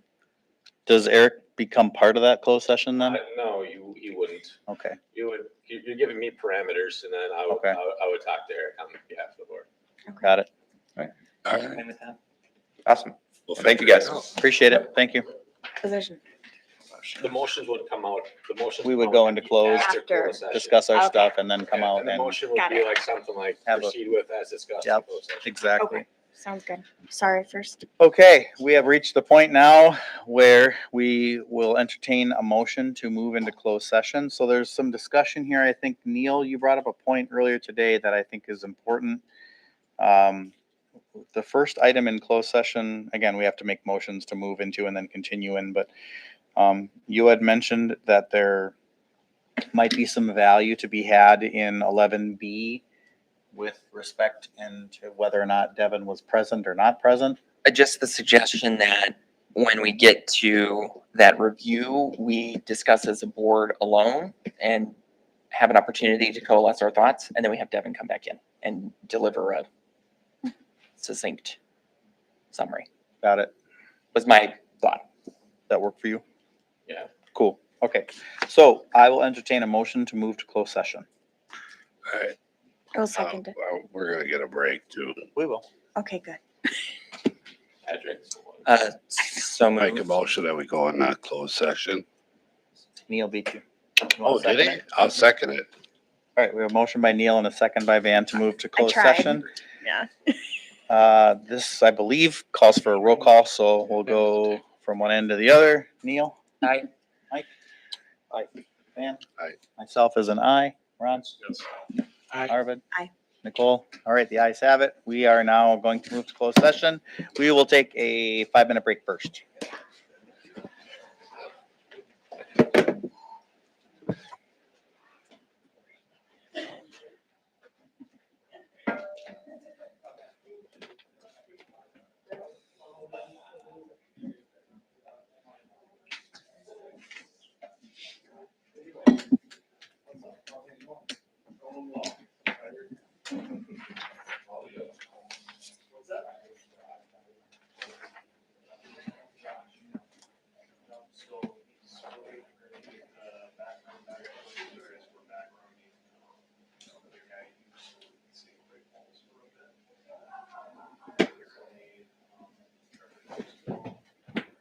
you want to sign these? School board president is advising me on Robert's Rules of Order in the middle of the meeting. Whenever we do a roll call vote, it's supposed to be by last name of trustee in order alphabetically. Van first. Thank you. Yeah, so. Yeah, but I won't do it that way. It'll be different every month. Yeah, unless we're sitting in last name alphabetical. Yeah, right. Why don't you just seat us alphabetical then? That'd be the easier way to do it, but I don't know, whatever. We're trying to follow Roberts here. Robert's Rules of Order and Decorum. Yeah, I wanna, just trying to stay on the up and up. We already get so much feedback as it is that we don't conduct ourselves professionals. So that's why I started the pledge and the roll call.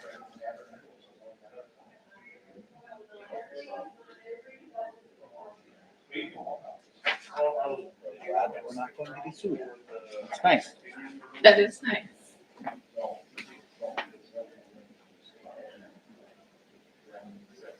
Actually, I'm glad that Van was willing to propose reconsideration. That's the first time that I've ever actually had to move through that process. Through what process? Reconsideration. Oh. We were tested on it when I was in parliament procedure back in the day, but never actually had to do it.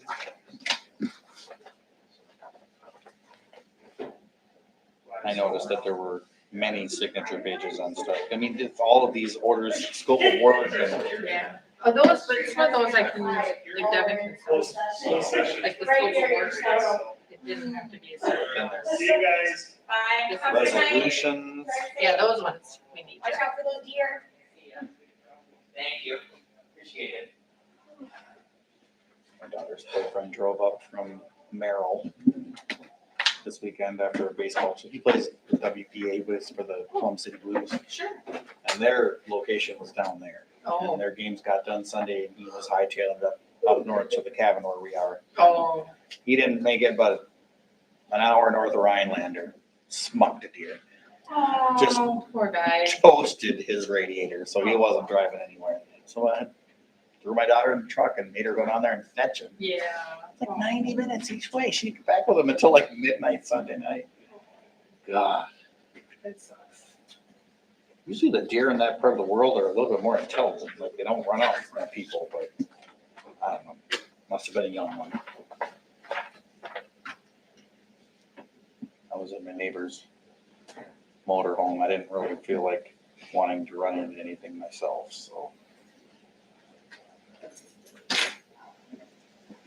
Alrighty.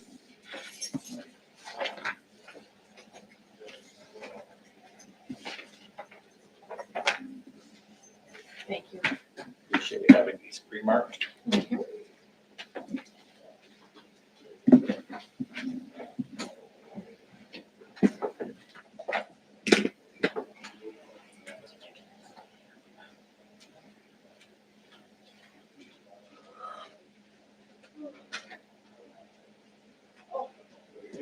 I'm not sticking around, so like he's gotta finish it. Now he's gonna take the notes of actions taken. Yeah. Just get the lovely mic right in front of me. It doesn't make a difference really. And they only last for 90 days. Then I get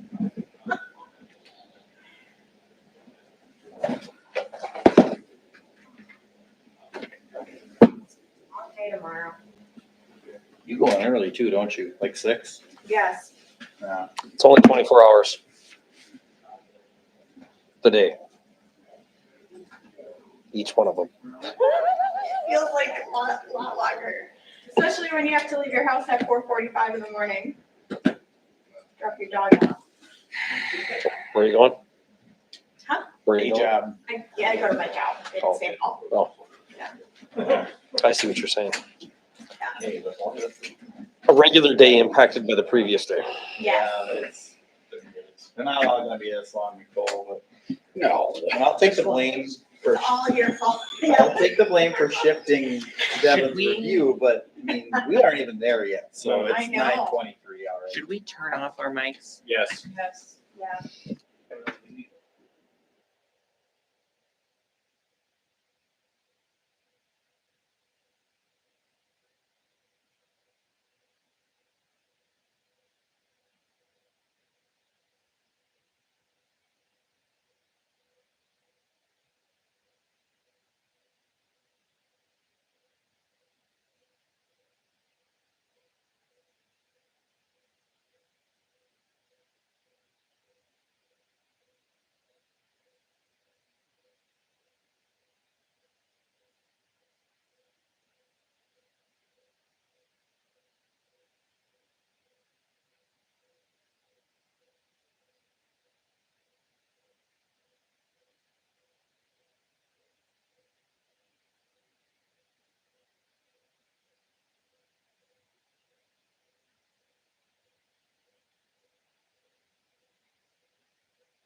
10:04.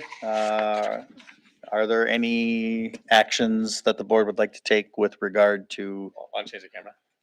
what am I doing, right? Miscellaneous one? Yep. Oh, Are there any actions the board would like to take after closed session? I would like to make a motion to approve the sale of land per our discussion and in closed session with the Parcel 165, 115. I could read that off. That's probably a good idea. Parcel ID number of 165-00115-0000. Making a motion to approve the sale with the conditions discussed in closed session. Second. Give it to her. Motion by Van and a second by Mike to approve the land sale with terms discussed in closed session. All those in favor say aye. Aye. Opposed, say no. Motion carries. Any other items? Then we are complete with that. Future agenda items and updates. Neil, I don't think so. nothing? Mike? Nothing? Van? The only thing is, I brought up a thing about the rental properties. We're gonna put that on hold. There is some litigation going on in Madison, Supreme Court stuff. There's been some challenges in short-term rentals. So we're gonna just wait and see how that turns out and then maybe go back to it later. Okay. That's it. The only thing for myself, I think, is just a follow-up to make sure that we are continuing conversation with the county on plowing and agreements, He did so have, that we don't get sprung with that in October. he did have an update on that one. I forgot to mention that today. Can you summarize it in your weekly update? I will, yes. Thank you. Okay. Then it's in the public domain on email. Right? Nothing. Arvin? I'm drawing a blank. I think I had something, but it's gone. I would like to reopen that conversation about putting in the paper, the police report.